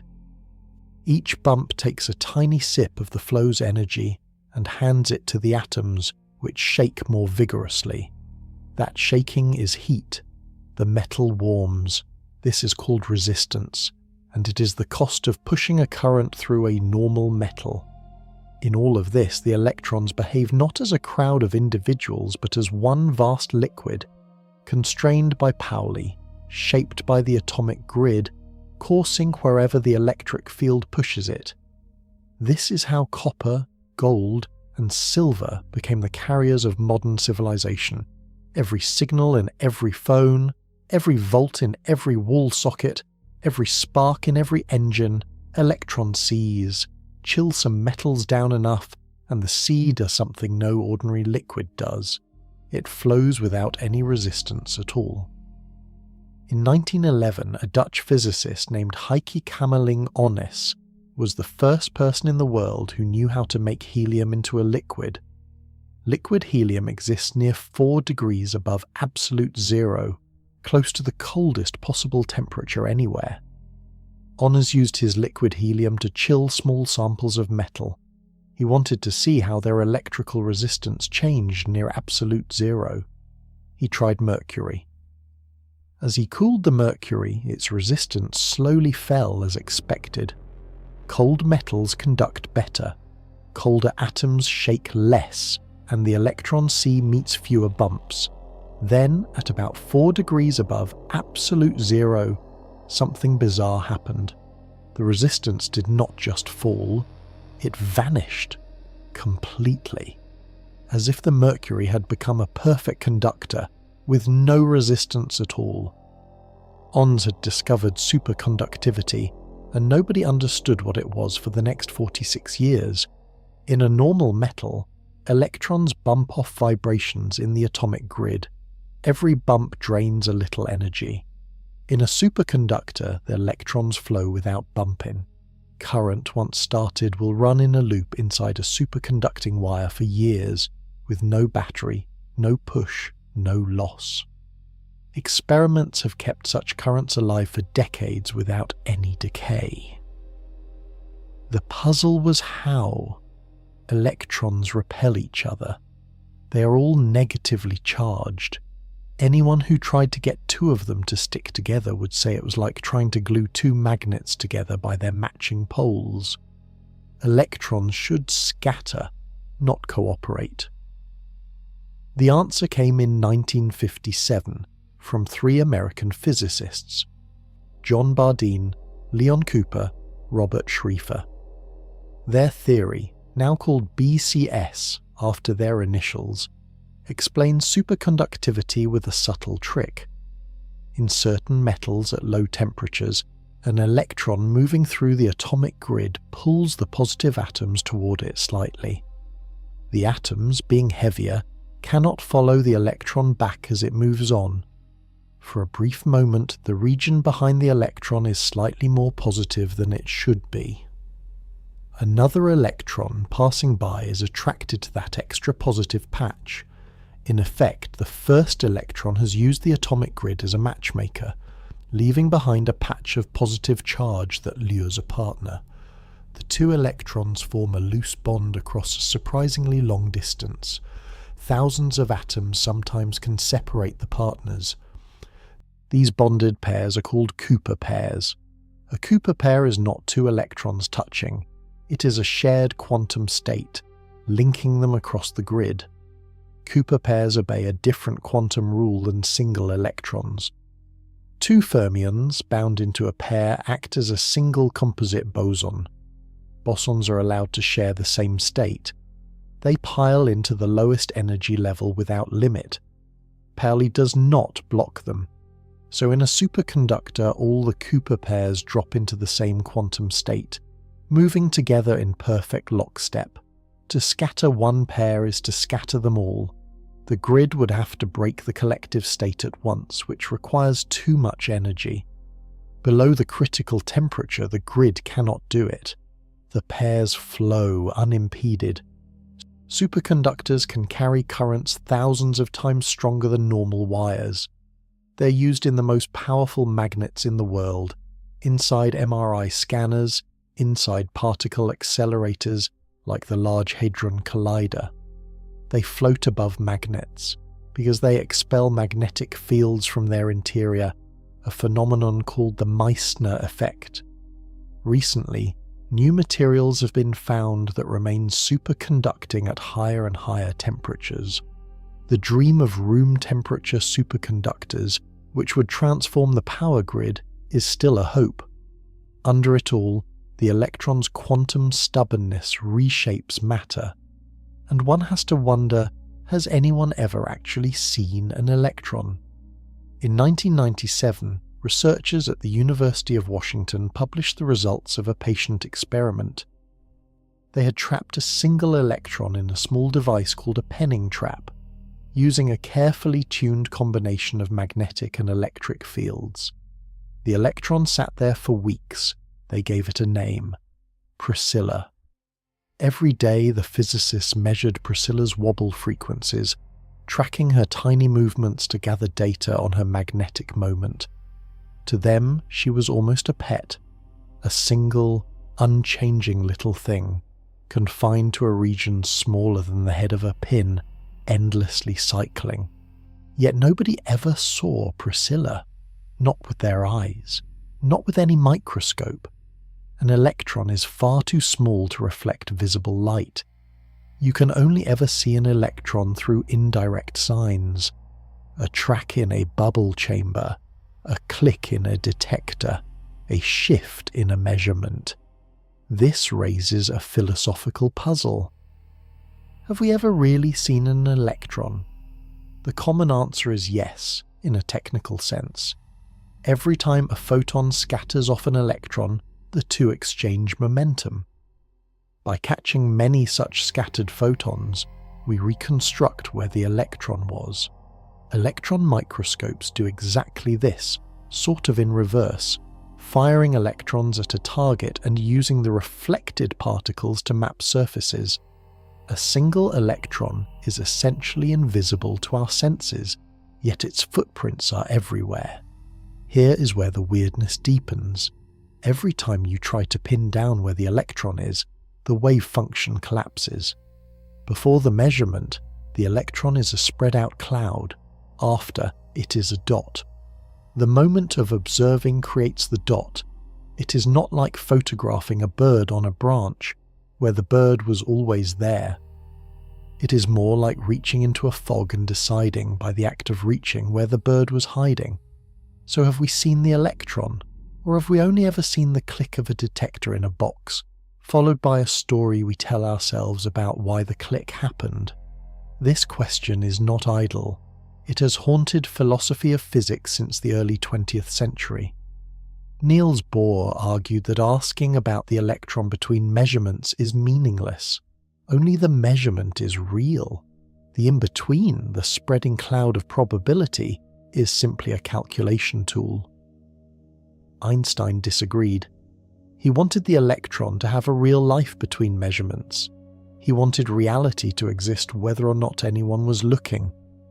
A century of experiments has favoured Bohr. Bell's theorem, which we discussed earlier, rules out the simplest versions of hidden realities that would let the electron have definite properties between measurements. So in a strong sense, when you ask where an electron is before you measure it, the best answer modern physics can give you is, it is not in any one place.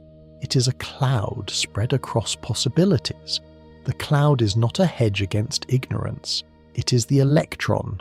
Once you measure, the electron becomes a point. You can say, it was here, but only because you looked. If you had not looked, there would have been no point. The electron does not hide its position. The electron does not have a position to hide. This is one of the deepest shifts in understanding that the 20th century delivered. Objects in the quantum world are not little things with hidden properties waiting to be read.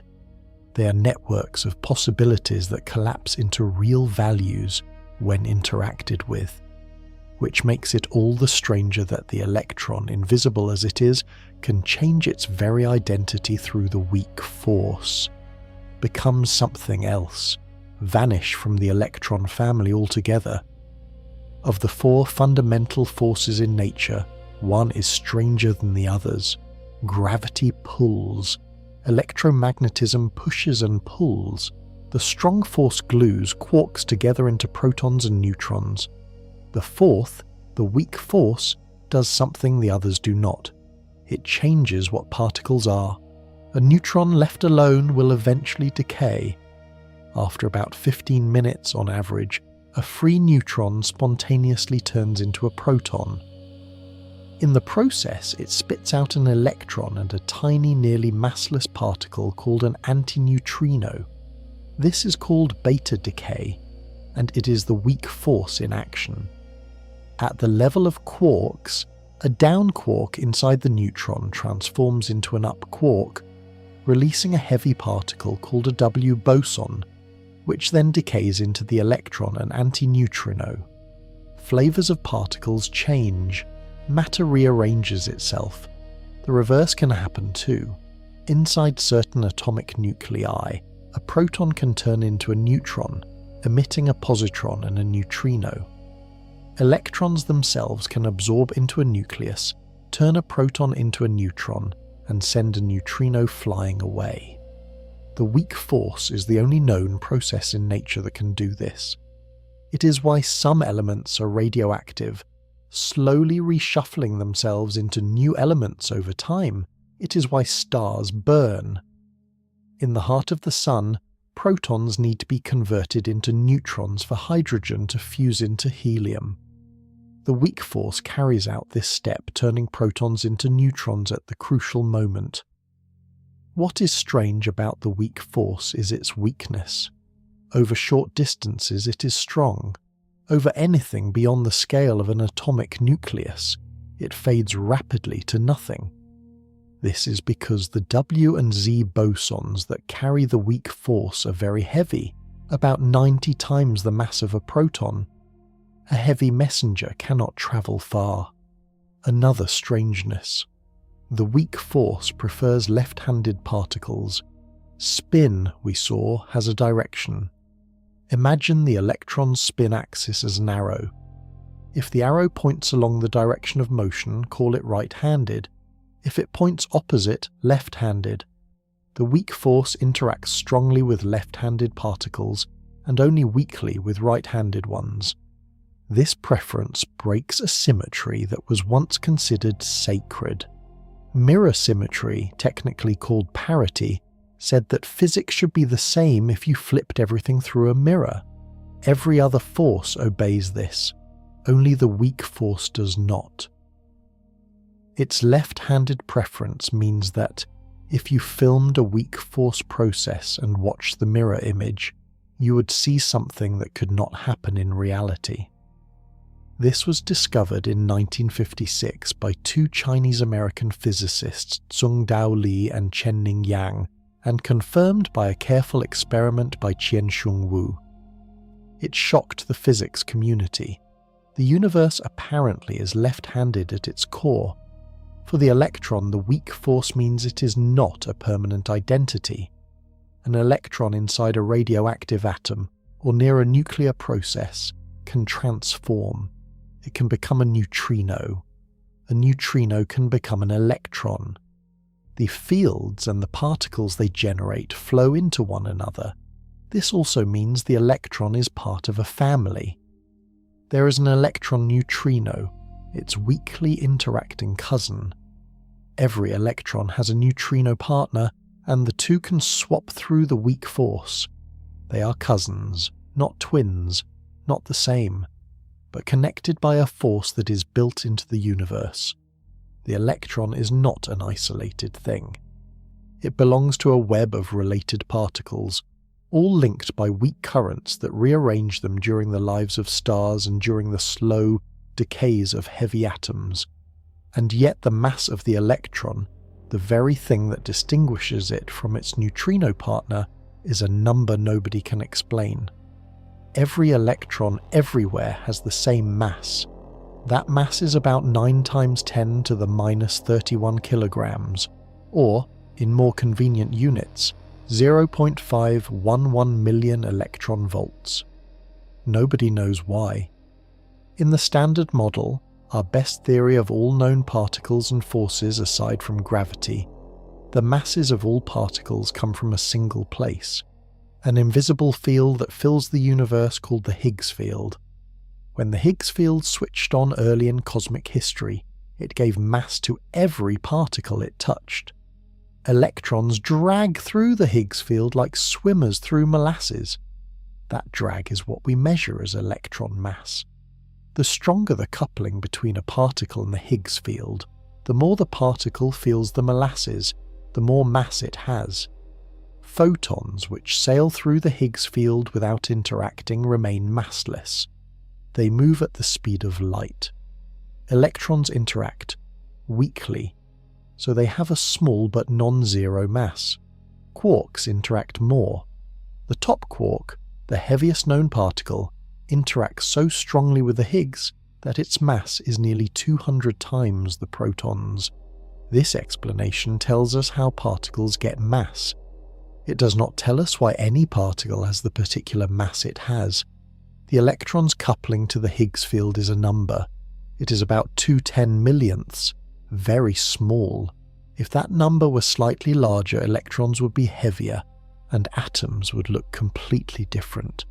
Chemistry would change. Stars would burn differently. Life as we know it would not exist.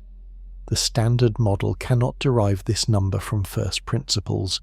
You have to measure the electron's mass in a careful experiment and plug that number into the theory by hand. The theory works beautifully once you do, but the number itself is not predicted by any known equation. The same is true for the muon and the tau, the electron's heavier cousins. Each has a different coupling to the Higgs. Each coupling is a free parameter of the theory. The Standard Model has about 20 of these free parameters, numbers that must be taken from experiment rather than derived. This is considered, even by its architects, one of the theory's biggest weaknesses. It is like discovering the rules of chess and learning only that pawns, knights, and rooks exist, with no explanation for why pawns are slower than rooks or why knights move in an L. You can play the game with these rules. You just do not understand why the rules are what they are. The smallness of the electron's mass is also a puzzle on its own. Compared to the natural scales of physics, the electron is absurdly light. The Higgs field strength, if calculated from first principles, suggests that all fundamental masses should be enormous, close to a grand unified energy scale or the scale of gravity. Yet the electron is about 1 billion trillion times lighter than that natural expectation. Why? Nobody knows. This is called the hierarchy problem for particle masses, and it has driven a large fraction of theoretical physics for decades. New particles have been hypothesized.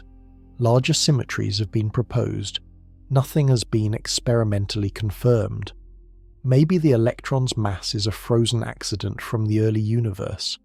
Some say that the exact masses of the particles were set by random choices made as the cosmos cooled. Many different universes might have different electron masses. Ours happened to land on a value that permits chemistry and stars and brains. For now, the electron's mass remains a measured fact, not a derived one. We know the number. We can put it to 12 decimal places. We cannot tell you why it is that number. The electron has cousins and they make the puzzle worse. Right now, about 100 trillion neutrinos are passing through your body every second. Most of them come from the sun. A few come from distant stars. A small fraction come from radioactive atoms in the Earth's crust. You do not feel them. They do not scatter light. They do not affect your cells. They pass through you, through the Earth, through the sun, through lead walls a mile thick, almost always without any interaction at all. These are neutrinos, and the specific flavor we meet here is the electron neutrino, the electron's quiet partner. The electron neutrino, like the electron, is a leptonic particle. Together they form the first family of leptons. Electrons carry electric charge and feel electromagnetic forces. Neutrinos carry no electric charge. They're electrically invisible. They feel only the weak force and gravity is too feeble to matter at particle scales. This is why neutrinos are so shy. Light, radio and chemistry all rely on the electromagnetic force. Neutrinos do not play in that arena. They slip through matter as if it were not there. In the sun's core, during the fusion processes that power our star, neutrinos are generated in huge numbers.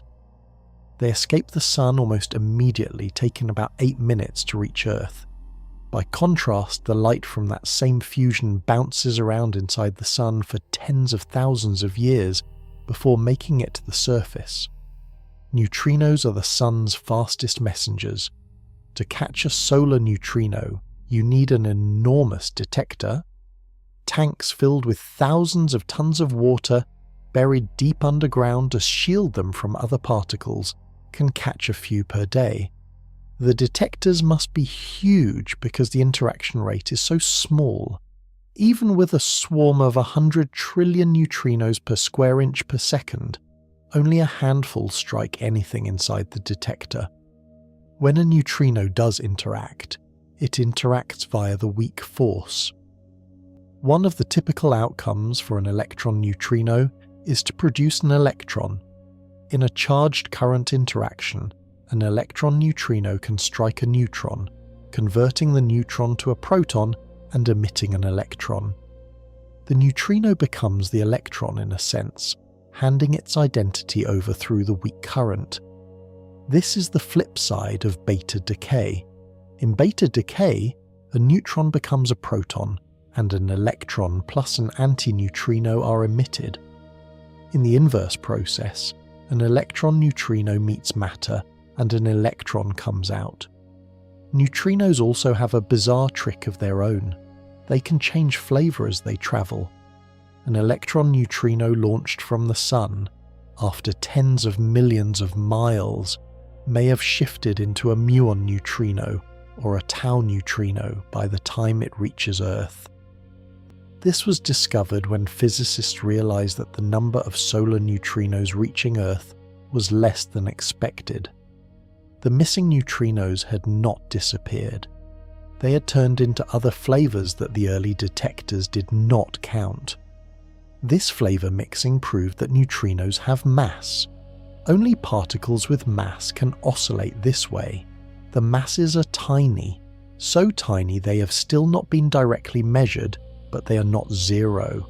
This complicates our picture. The electron is not alone. it has a neutrino cousin, which is a ghostly, almost invisible partner. The two are linked by the weak force. The neutrino itself is linked to two other neutrino flavors, which in turn are linked to two other charged leptons. The electron is part of a network. 3 families, each built of a charged lepton and a neutrino, connected by oscillations and weak currents, which raises a question: why 3? Why not 1? In 1936, a physicist named Carl Anderson, the same one who discovered the positron, and his graduate student Seth Neddermeyer were studying cosmic rays. They found a particle with the same charge as the electron, but with a mass about 200 times greater. It looked like a chunky electron. At first they thought they had found a new force carrier predicted by a Japanese theorist, Hideki Yukawa. It wasn't. It was something else, something unexpected. The new particle was called the muon. It was essentially a heavy electron. Same charge, same spin, same way of interacting with fields, just much, much heavier. And unstable. A muon, left alone, decays in about 2/millionths of a second. It transforms into an electron, a muon neutrino, and an anti-electron neutrino. It is the electron's big sibling, here for a flash and then gone. Muons rain down on Earth from cosmic rays all the time. When a high-energy proton from deep space hits the upper atmosphere, it smashes into air molecules and generates a shower of particles, including muons. Most of those muons reach the ground, right through your roof, through your body, through the ground beneath you. Hundreds of muons pass through every square foot of your body every minute. Muons were not even wanted.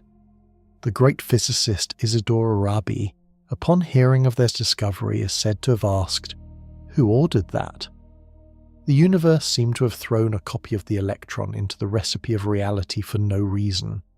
Decades later, physicists found a third generation. The tau, discovered in the 1970s at Stanford, is another heavy electron, 17 times heavier than the muon, 50 times heavier than a proton. Its lifetime is even shorter than the muon's, vanishing in about 3/10 trillionths of a second. So the electron has 2 cousins, the muon, the tau. All 3 have the same charge, the same spin, the same magnetic moment structure. They differ only in mass, and the heavier ones decay quickly into lighter cousins. Each also has its own neutrino partner, the muon neutrino, the tau neutrino. So the leptons come in 3 families. First family, electron and electron neutrino. Second family, muon and muon neutrino. Third family, tau and tau neutrino. Why 3? Nobody knows. 3 is an observed fact, not a derived number. The standard model does not require exactly 3 families. It could, as far as we know, have had 1, or 2, or 7, or 1,000. Experiments rule out a 4th family of light neutrinos, but they do not explain why 3 is the magic number. There is a tantalizing link between the 3 lepton families and the 3 quark families. Quarks also come in 3 generations, up and down, charm and strange, top and bottom. The pattern is consistent. 3 families of leptons, 3 families of quarks. Whether this is coincidence or clue, nobody can tell. Another mystery. Why do the heavier cousins exist at all if they decay almost immediately? They serve no obvious purpose. Only electrons remain stable and populate ordinary matter. The muon and tau flash in particle colliders, cosmic rays, and the earliest moments of the universe, then vanish. Maybe the 3 generations are leftover shadows of some deeper symmetry at very high energies, a symmetry that broke as the universe cooled. Maybe each generation is an inevitable consequence of how the universe stitched itself together in its first trillionth of a second. Maybe they are evidence of extra dimensions of space that we have not yet found. Either way, the electron is the lightest and most stable of three siblings, and its lightness itself is part of an even stranger puzzle. In physics, there are natural scales. Gravity becomes roughly as strong as the other forces at an energy called the Planck scale, about 10 to the 19 billion electron volts. The Higgs field, which gives particles their mass, naturally sits near this huge scale if you do the math the simplest way. Yet the Higgs mass is about 125 billion electron volts, not 10 to the 19 billion. 17 orders of magnitude lighter than naive theory would predict. This enormous gap between the scale where gravity enters the picture and the scale of the Higgs field is called the hierarchy problem. It is the single largest unexplained number in particle physics. The electron, whose mass comes from its coupling to the Higgs field, inherits a version of the same weirdness. The electron sits at about 500,000 electron volts in mass.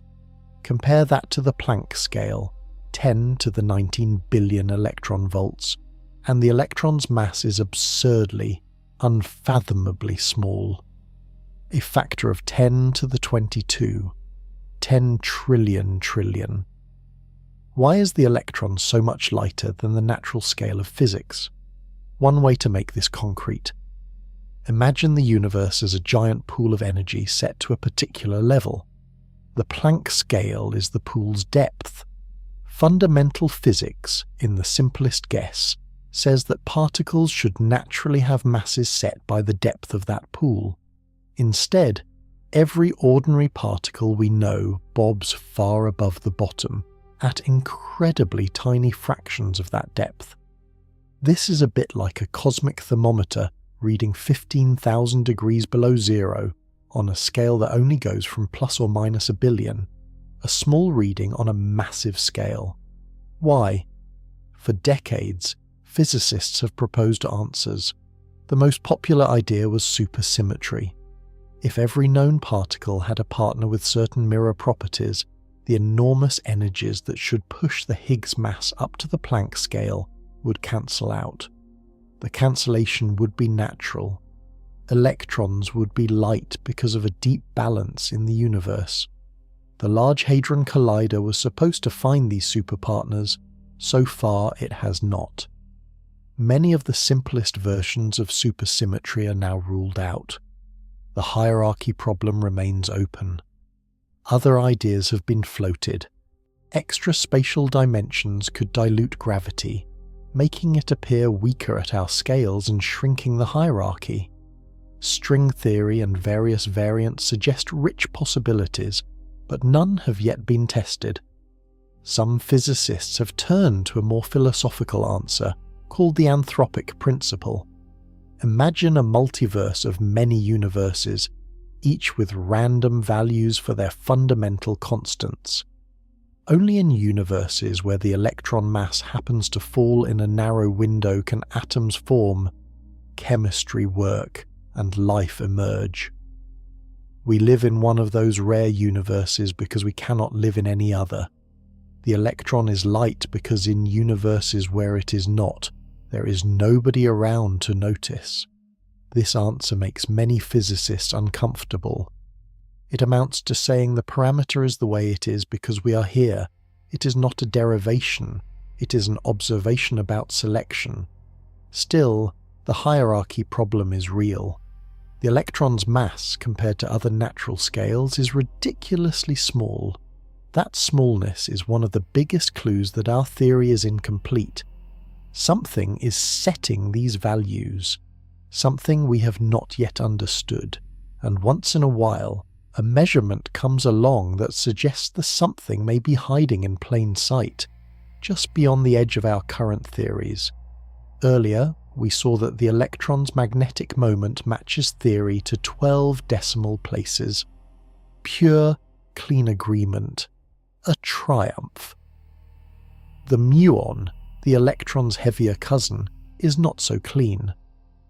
For decades, physicists have measured the muon's magnetic moment, computing its own version of g-2 over 2, and for decades there has been a small disagreement between theory and experiment, a few parts per million, a sliver.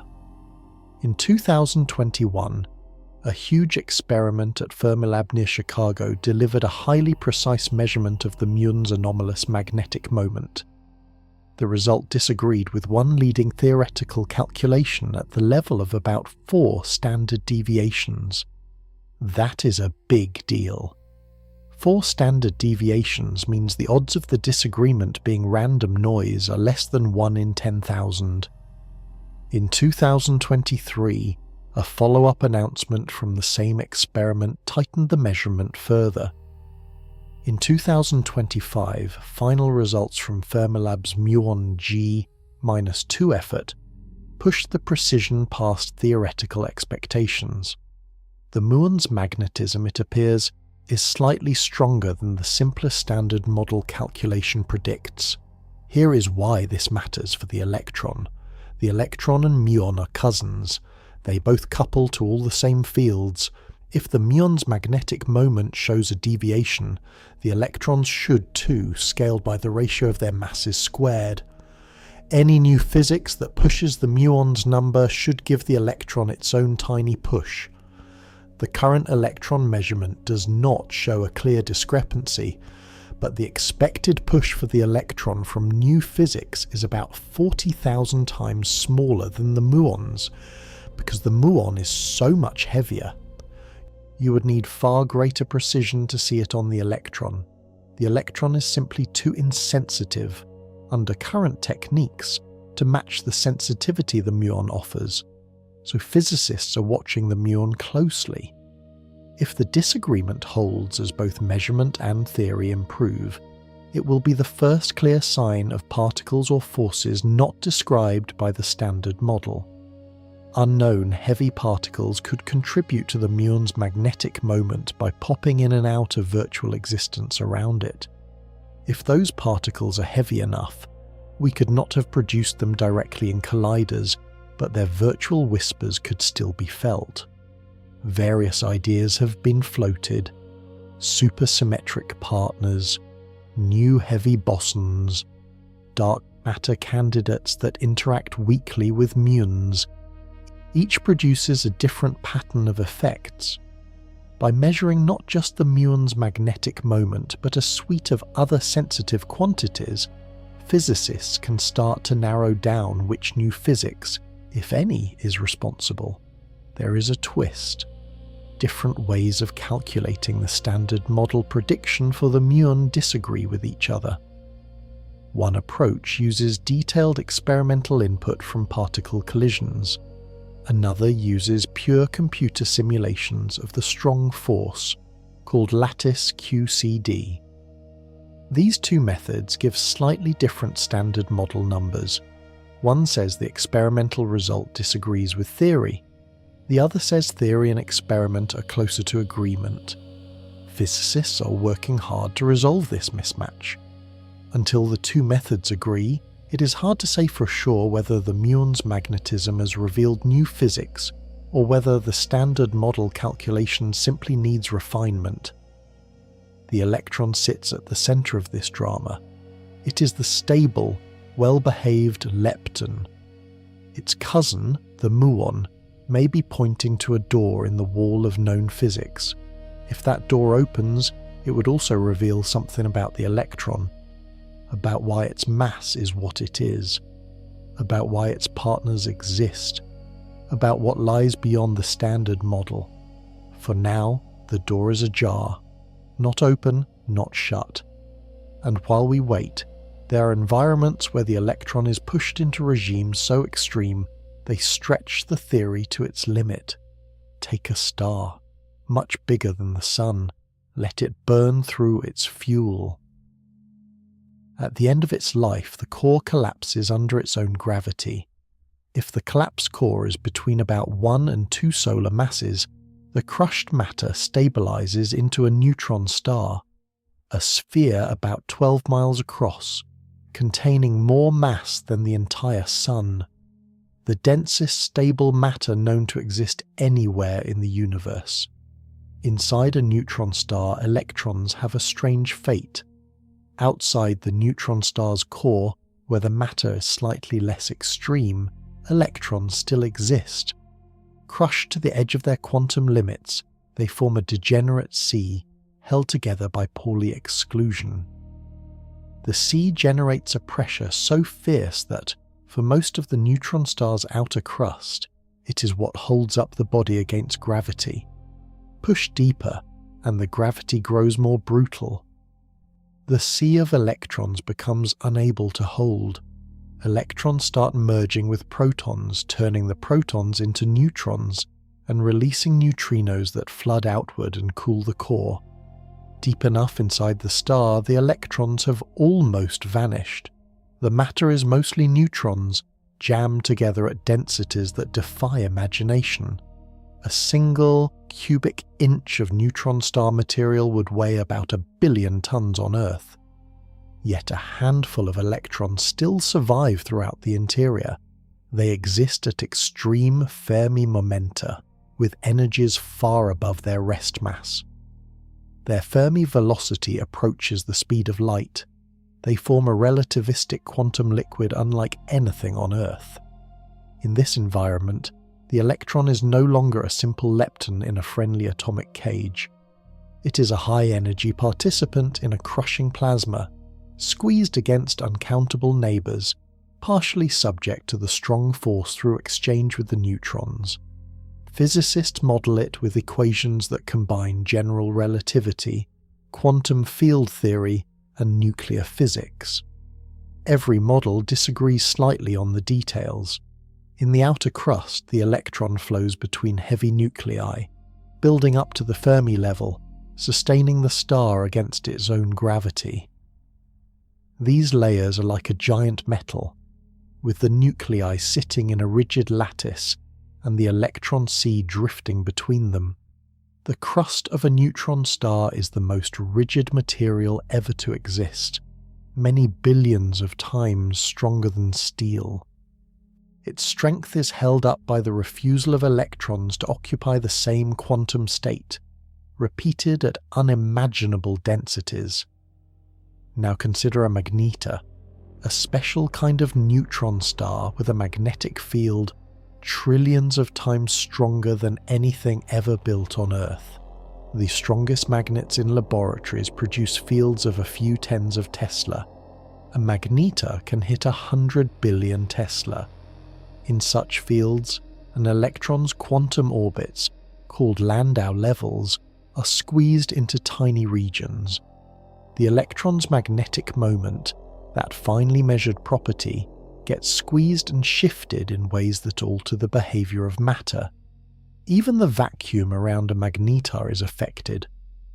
The virtual electrons and positrons flickering in empty space polarize the vacuum under extreme field, bending light and altering atomic structure in regions near the star's surface. Vacuum birefringence, the splitting of light into two different speeds depending on polarization, is predicted and may have been observed. Within a neutron star, the electron stops being a textbook lepton. It becomes a deep, crushed, relativistic agent of quantum pressure, holding up the most exotic matter in the universe against gravity's pull. A regime physics simulates, but has never directly touched. Physicists have a test for how well a theory reflects reality. Pick a number. Let the theory predict it.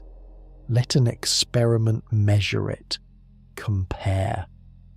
The most famous prediction of modern physics is, as we saw, the electron's anomalous magnetic moment. Compute it from quantum electrodynamics, including the swarm of virtual particles, the vacuum interactions, the tiny corrections from weak and strong forces, and one gets a number to 12 decimal places. Measure it carefully in a penning trap with a single electron held for weeks and get the same number. 12 decimal places. The agreement is unprecedented. To appreciate what that means, consider a comparison. Imagine you measured the distance between New York and Los Angeles, about 2,400 miles, and you got your measurement to match the theoretical prediction so closely that the error was the width of a single strand of hair, split many times. Actually, it is even tighter than that. The electron's magnetic moment agreement is several times better. No other scientific prediction in history has been tested at this level of precision. Quantum electrodynamics is a piece of the Standard Model. It describes how the electron interacts with photons, the particles of light. It uses Dirac's equation as a starting point, adds the quantum field picture we already touched on, and handles infinities using renormalization. The result is ugly by some aesthetic standards, but it is scarily accurate. Every part of the prediction has to cooperate. The Dirac equation contributes a clean contribution of 2. Schwinger's first correction adds a small term depending on the fine structure constant. Later corrections involve hundreds, then thousands, then tens of thousands of diagrams, each describing a different way virtual particles can flicker around the electron. Modern calculations go up to 10 loops, meaning they include every diagram involving up to 10 virtual particle loops. That is over 12,000 distinct diagrams, each requiring careful computation, each adding a tiny contribution. On the experiment side, a single electron is cooled in a trap, watched, and measured. Its cyclotron motion and spin precession are carefully pinned down by counting cycles. The lab team must account for every little imperfection in their apparatus. They must be patient. They must be obsessive. When the theoretical number and the experimental number are placed side by side, they agree to 10, 11, 12 digits after the decimal point. This agreement is, in my honest view, the most astounding thing human beings have ever done. It means we understand a piece of the world at a level that goes far beyond common sense. The electron, invisible to direct sight, matches our mathematics almost perfectly. Its behavior, computed from a theory that seemed weird and incomplete in the 1930s, now yields numbers accurate enough to measure cosmic distances with. This precision is also a constraint on new physics. If unknown particles exist and couple to the electron, they would shift the magnetic moment. The lack of disagreement currently means any new particles must couple extremely weakly or be extremely heavy. The electron stands guard at the edge of known physics, its magnetic moment a gate that new ideas must pass. The electron's precision has become a deep anchor. It ties our theories to reality, hard. We cannot doubt that the Standard Model is doing something right about the electron. Whatever the truth is, it includes, at its heart, the equations we have, which makes the simplest question about the electron the hardest of all. Point an inquiring finger at an electron. Ask the question that any curious child asks. What is it made of? Physicists have been asking this question since Joseph John Thomson discovered the electron in 1897. The answer, after more than a century of searching, is apparently nothing. The electron is fundamental.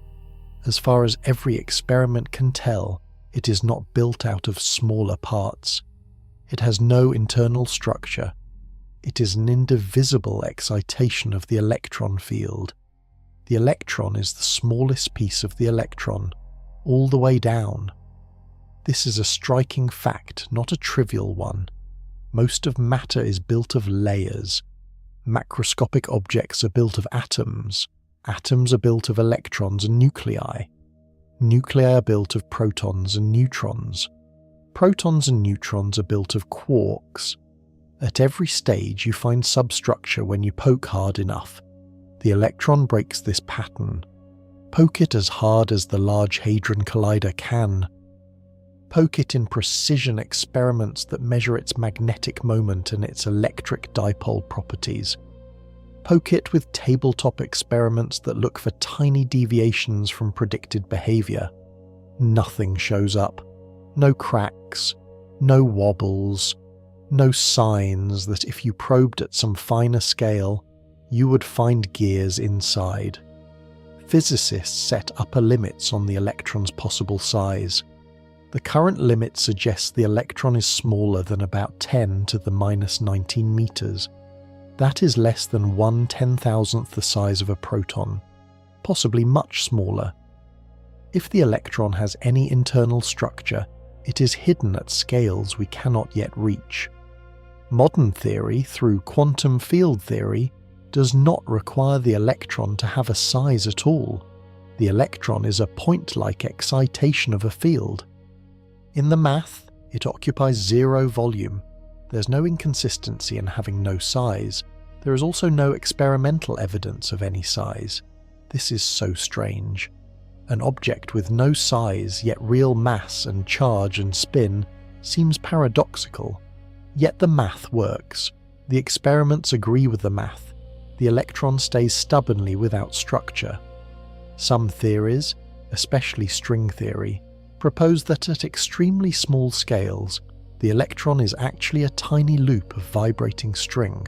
The string would be about 10 to the minus 35 meters across, a billion trillion times smaller than current experiments can probe.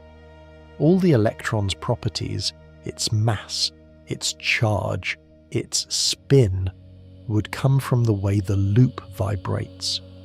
Different vibrations would give different particle flavors. The muon and tau would be loops vibrating in different patterns. These ideas are beautiful. They are also unconfirmed. The energies required to see the string scale directly are astronomically beyond any accelerator we could build with current technology.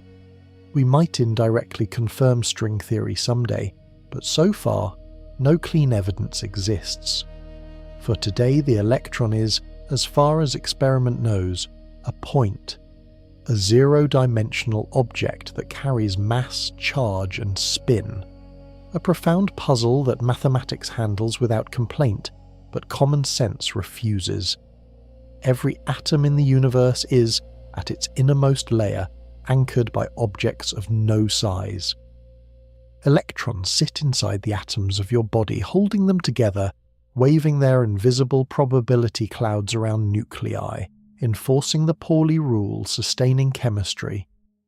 Each one, if you dug deep enough, would vanish into a point, into nothing you could hold, into a pattern in a field. Which pushes us toward the final hardest question of all. After 32 chapters, we've turned the electron over every way we know how. We've seen it as an impossible object, a point with no volume that carries mass and charge. We have watched it pass through two doors at once in the double-slit experiment, leaving interference patterns that no particle should be able to make. We have traced it through the quantum cloud picture, the Dirac equation, antimatter, virtual swarms, the Lamb shift, field theory, spin, entanglement, uncertainty, superconductors, neutron stars. We have measured its magnetic moment to 12 decimal places, found its mass unexplained, seen its cousins the muon and the tau flicker briefly before decay. We have watched physicists patch infinities with renormalization and stand at the edge of possible new physics in the muon's anomalous magnetic moment. At the end of all this, one question still stands. Why does the electron exist at all? In the standard model, the electron is a fundamental piece of reality. It appears in the list of ingredients. You cannot derive it from anything deeper within the theory. The equations take it as a given. So do the equations that describe its mass, its charge, its spin. They are measured, not explained. Why the universe chose to include an electron is a question that physics today cannot answer. The electron, as far as we can tell, is one of the basic things built into the foundations of reality. This is an unsettling answer. The electron is the simplest, most common charged particle in the world. It is the glue of chemistry, the carrier of electricity, the resident of every atom in every body. And we have no idea why it is there. There are guesses. Some are mathematical. If you write down equations that are gauge invariant, respect relativity, have the kinds of symmetries we seem to see in nature, then a particle with the electron's properties becomes nearly inevitable. Small changes would break the universe's structure so badly that nothing recognizable could form. String theorists go further. They suggest the electron is one vibration of a deeper object. Other vibrations give the other particles, all spun from a single set of rules. If it turns out correct, then the electron exists because it is one of the notes on a cosmic string. Still, we have no experimental confirmation of that picture. Others take a multiverse view. In this picture, many universes exist with many different particle lineups. Ours happens to contain an electron because ours permits chemistry and therefore observers. In other universes without electrons, there are no minds to ask why electrons do not exist. Some push even deeper and say that we should not expect a why. At some level, the questions run out. We have an electron because the universe has an electron, and the universe has an electron because here we are, pondering it in a body built of electrons. For many physicists, the honest answer is that we know how the electron behaves. We do not know why it is. Physics is at its best when it answers how questions. Why questions often slide into philosophy or religion or silence. I want to leave with a simple gesture. Sit quietly, wherever you are. Feel the chair under you, the ground beyond that. Feel your own skin, your breath, your hand on your phone or your table. Every one of these sensations is, at the deepest level, a cloud of electrons pressing on other clouds of electrons, points with no size, ripples in an invisible ocean, patterns that have lasted, identical across all galaxies and all time. The world is built of these tiny puzzles, unexplained yet stable, nowhere yet everywhere, identical yet endlessly varied in their arrangements. The electron keeps going quietly, under every moment of existence. Science has traced out its shape in stunning detail. Its deepest secret remains open. The universe has given us a building block we can compute to 12 decimal places and still not explain. Maybe that is the real lesson of the electron. Not that reality has been understood, but that it keeps giving us more to understand. Each answer folds into a deeper question. Each precise measurement lands against a cliff of mystery. We are made of mysteries, and we can feel them for a moment if we sit still and remember what is humming under every one of our heartbeats. Thank you for walking with me through this journey. Sleep well.